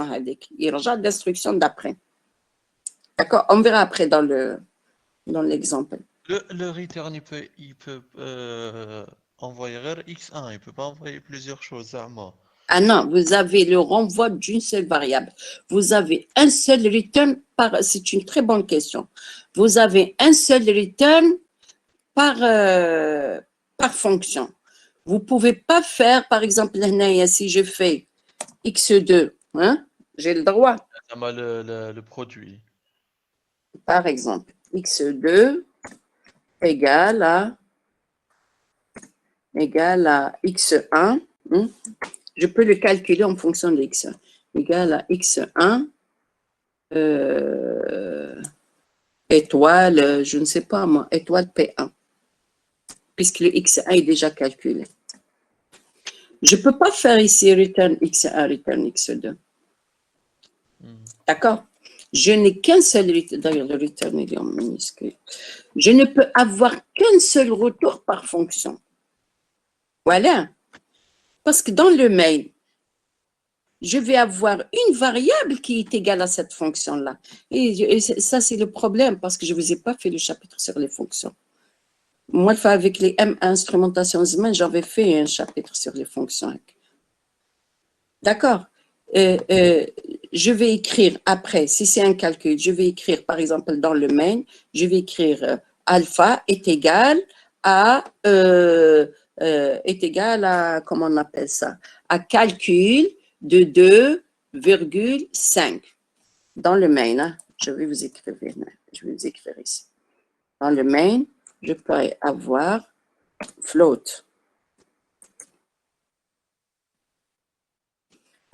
Le Word automatiquement float alpha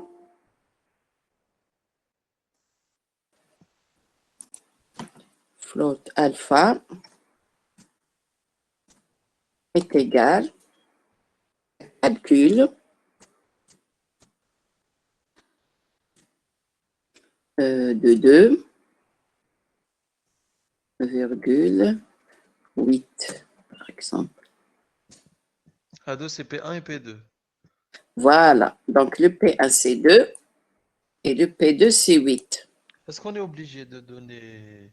On peut Ah ben écrire- oui, si vous faites une fonction, elle a besoin de 2 paramètres pour s'exécuter. لازم هو كي يدخل هنا. Il va faire P1, X1, ça va faire 8 sur 2, il va vous renvoyer 4. Donc, quand il calcule, il trouve 4, il va envoyer 4. Le 4 هذاك وين يروح؟ هنايا dans le main, hein? Dans la fonction main. Je ne suis pas dans la méthode. Hein? هنايا, le alpha, dans ce cas-là, Ici. voilà, le alpha va prendre la valeur 4. D'accord. Pourquoi? Parce que 8 sur... moins 4 plutôt. Moins 4. Parce que j'ai mis un moins ici. Mais à la place du 2 et du 8, on peut mettre ça à des variables ou là. Non, non, non, non, non. Quand tu appelles une fonction, il faut ce qu'on appelle les arguments. Il faut lui donner les arguments. Je mets int P1, int P2 pour lui dire que cette fonction-là, quand j'envoie 2 variables, il faut les utiliser de cette façon-là. Dans le main, il faut que je lui précise. Sinon, quand il l'appelle, pourquoi il va remplacer P1 ou P2? Il faut que je lui dise, il faut remplacer P1 et P2 par ces variables-là. Parce qu'il doit faire un calcul. On peut ne pas mettre, on peut mettre ça à C et D, mais chez 2 et 8. Non. C'est-à-dire on doit connaître la valeur de nos... Je peux faire ça. Par exemple, C, à ce égal moment-là, C égale à 4. Voilà, c'est ce que je Voilà.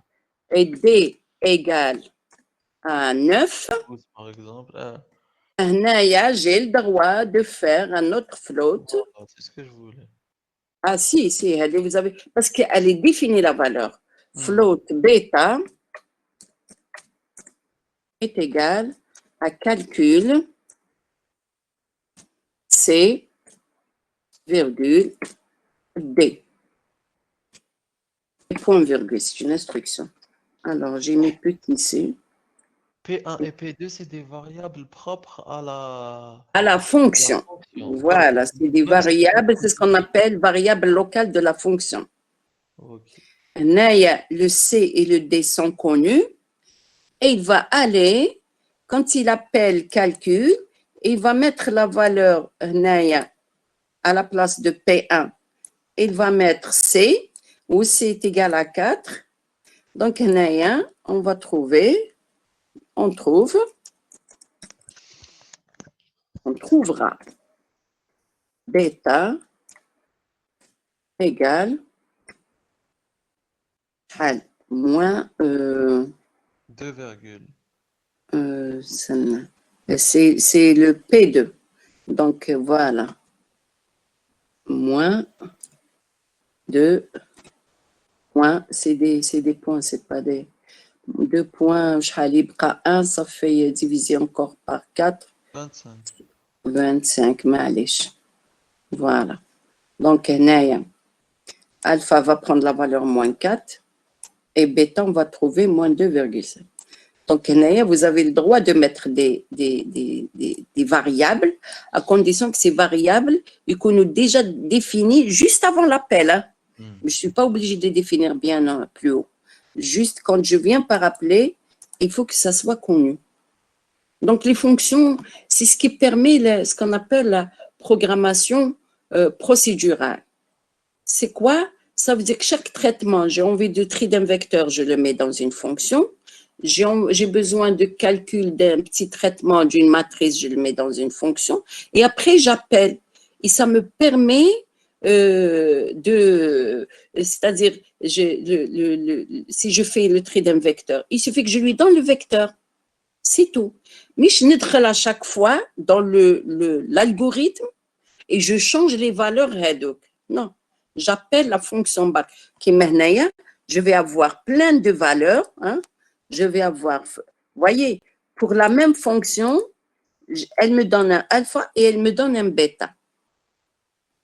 Je n'ai pas besoin de rentrer à l'intérieur ici et de lui dire, attention, P1 est égal à dans ce cas-là, par exemple, P1 est égal à 9 ou est égal à 4 et P2 est égal à 9.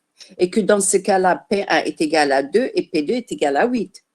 Je n'ai pas besoin de rentrer dans le code de la fonction. Il suffit de les envoyer en argument, ce qu'on appelle, c'est tout. D'accord? Donc, vous mettez n'importe quel traitement que c'est à vous de voir de quoi vous avez besoin pour votre application.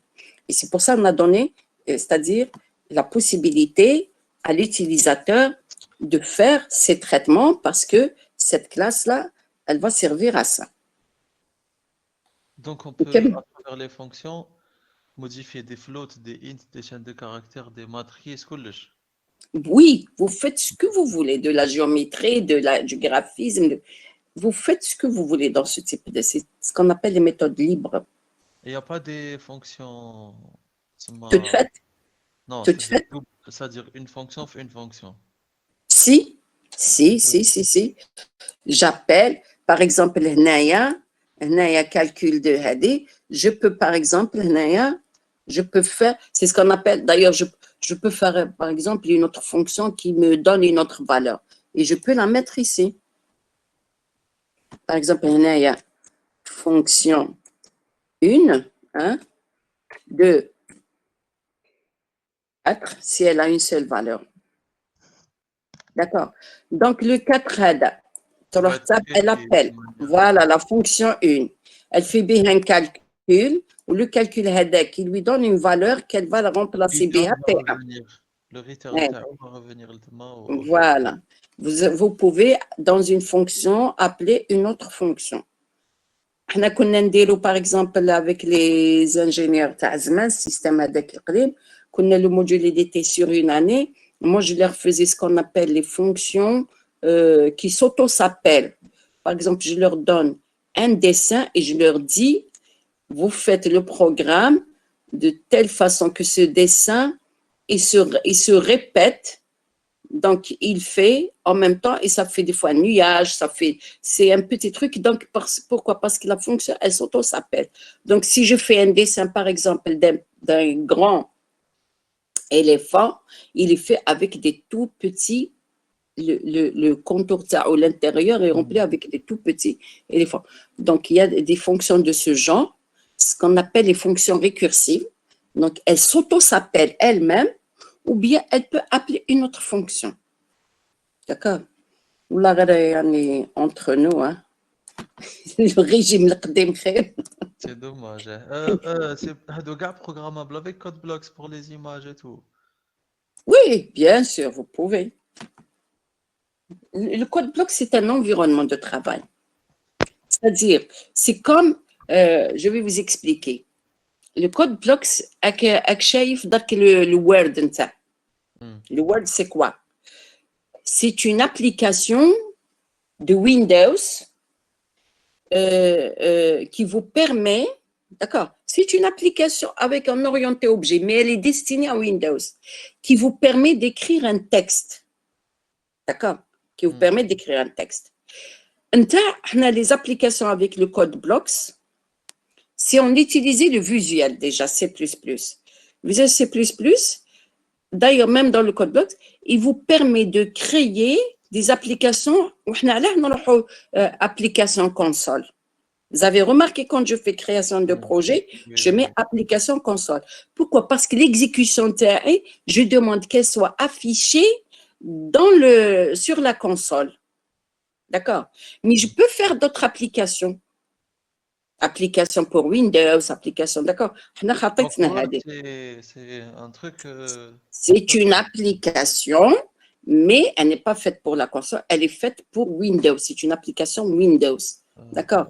Donc, CodeBlocks, c'est un environnement qui vous permet de créer votre programme en C++, qui vous permet de le compiler, qui vous permet de voir les erreurs, qui vous permet de l'exécuter, de le transporter, c'est-à-dire parce que des fois, vous pouvez le mettre sur une machine et vous l'exécutez sur une autre.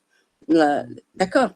Donc ça, c'est, d'ailleurs, on dit un IDE. Le code bloc, c'est un IDE. IDEI, ça veut dire Integrated Development Environment. IDE, Integrated Development Environment. C'est un environnement de développement intégré, c'est-à-dire tout y est. Pour écrire le programme en C, il n'y avait pas c'est ce qu'on appelait le Turbo C. Le Windows, mais il n'y avait pas. Donc, on travaillait sur, je ne sais pas si vous avez entendu parler de l'environnement, du système d'exploitation DOS. Non, personnellement, non. Ça date du dinosaure. DOS, il y a Windows, Windows, ça fait pas longtemps, mais donc Windows, il y avait le DOS. Le DOS, vous avez votre écran noir et vous avez au bout de la ligne un petit le C 2 points supérieur. Ça veut dire vous êtes sur le disque et 2 points est supérieur et il vous laisse le curseur pour écrire toute une commande. Pour lire un répertoire, vous n'avez pas Kimadak Windows, vous cliquez dessus, c'est tout. Pour écrire un il n'y avait pas d'interface avec. Non, il n'y avait pas. Maintenant, avant, pour faire un programme en C, donc il fallait faire edit, donc un éditeur. J'écris mon programme en C et je le sauvegarde en .c et après j'appelle une commande pour le compiler et après j'appelle une commande pour aller voir le fichier des erreurs, ce qu'on appelle lister, et après j'appelle une commande pour l'exécuter. Tout ça, il n'y a pas. C'est pour ça maintenant, l'informatique Zman, il n'y avait que l'informaticien qui pouvait faire de l'informatique. Mais maintenant, les concepteurs, ils ont facilité les choses, tout est transparent. On vous donne comment on appelle ça? On vous donne un système d'exploitation Windows qui vous permet, vous vous rendez même pas compte que c'est une commande quand vous cliquez sur la souris, sur un répertoire pour voir ce qu'il y a. On met la commande et après je lui dis, vous me listez par page, parce que c'est possible que le répertoire est est-ce que vous me listez par page, est-ce que vous me listez par partie, est-ce que vous me listez, on a un curseur, on chauffe ici les sous-répertoires qui existent et les fichiers qui existent dans mon répertoire. D'accord? Si on allait vraiment au fond des choses, pour écrire en C, c'était toute une commande qui était très compliquée à écrire sur la ligne. Et à chaque compilation, il faut la faire. D'accord? L'environnement IDE de CodeBlocks, et il va vous permettre directement de cliquer sur la roue jaune Hadik, et il va vous permettre de compiler et il vous donne en Java encore plus facile. Vous êtes en train d'écrire, il est en train de compiler. La ligne, elle reste, il y a un truc signalé en rouge. tant que vous n'avez pas terminé votre instruction, vous n'avez pas mis le point-virgule à la fin et que votre instruction est juste, si j'écris A plus B, si j'écris A, il va me donner erreur. Il va me signaler en rouge la ligne. Plus, il va me dire, le signe reste rouge. B, rouge, égal, rouge. حتى نكمل l'écriture, je mets point virgule et يروح le rouge هذاك. Maintenant, si j'ai fait une erreur d'écriture de l'instruction, ça va rester rouge. Et je clique dessus, un petit carré rouge comme ça, je clique dessus, et il m'explique c'est quoi l'erreur. Pour le C++, le code blocks, il ne vous signale pas en rouge. Il vous laisse écrire. Et après, dans la compilation, il vous sort en bas la liste des erreurs que vous avez. Par exemple, il vous dit il y a un point-virgule qui manque à telle date, à quelle ligne, cette variable n'a pas été déclarée, etc. D'accord. Nkemmlou. Ok. Madame, Oui. Madame, excusez-moi. Madame, pour la fonction return. Hein. Madame, C'est une même si- instruction, return. C'est une instruction. D'accord. Pour l'instruction return, madame, s'il y a pas, enfin, si on ne la met pas, et après on utilise in ou bien out pour, Pour lire, par exemple, pour lire une valeur qui a été calculée par la fonction. Oui. Non, Est-ce que- non. Et ça veut dire que lui, il a fait le traitement, Mhm. mais il ne vous renvoie pas la valeur. Je n'ai pas le droit d'écrire Hadik, par exemple, comme je l'avais fait, alpha est égal à calcul, je ne sais pas quoi, à calcul de 2,5, par exemple. Il ne va rien affecter à calcul. Il ne va rien affecter à alpha si je ne fais pas de return. D'accord? Vous pouvez vous amuser, vous enlevez calcul, return, et vous affectez une valeur, il va pas affecter, et vous allez lire après le cout de alpha, vous allez trouver n'importe quoi. Si c'est vraiment la bonne valeur, c'est par hasard. Hein? D'accord? Vous faites pas. Le return, à quoi il sert?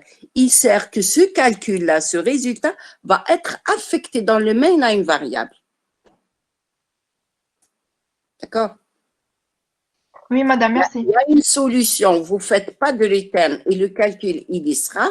Si je déclare, par exemple, x1 comme une, je ne sais pas moi, je fais x1 comme une variable globale. D'accord? Comme une variable globale, à ce moment-là, quand je fais le calcul, elle va être touchée. La variable globale, elle est déclarée bien avant le main, en dehors du main. Donc, toute variable globale, c'est très dangereux de les manipuler. Si vous appelez X à majuscule comme ça et vous faites, dans la mémoire, elle est changée complètement. Alors que c'est une variable interne, locale. D'accord? Vous voyez la différence? Et vous pouvez ne pas faire le return si votre variable de la fin de le calcul, c'est une variable globale. Quand vous faites ce calcul, elle va changer, oui. Dans ce cas, quand c'est une variable globale, avec public float calcul, les paramètres donc ça va être le nom de la variable globale. Non, variable globale, c'est une variable qui va être touchée par toute. Dès que je l'appelle, elle est touchée dans sa mémoire. Parce que quand je déclare une variable, comme c'est une réservation de la mémoire. Si elle est globale, par exemple, je peux déclarer une autre fonction et je mets x1. La même chose. Ouais, j'ai compris. C'est pas celui-là qui va être touché. Mais c'est le x1 de l'autre fonction. Mais si je déclare une variable globale, x1 c'est une variable globale, là où je fais x1 égale, où je la touche, elle va changer partout. Est-ce que la fonction AD, quand on appelle une variable globale, c'est-à-dire qu'on n'a pas besoin de la déclarer par fonction? Oui, elle risque d'être touchée. Si j'ai une variable globale, par exemple A, il y a une variable globale A, donc est égal, je ne sais pas, je lui affecte est égal à x2. Le même, par exemple, si x2 est une variable globale, voilà, x2 est une variable globale, donc il va être, d'ailleurs, par exemple, j'ai fait une erreur, je n'ai pas déclaré le x2. Le programme, le main internal va être changé. Elle va être changée. J'ai toujours déconseillé les variables globales aux étudiants. Alors, j'ai utilisé des variables globales, mais je sais où est-ce qu'elles sont et je sais ce que j'en fais.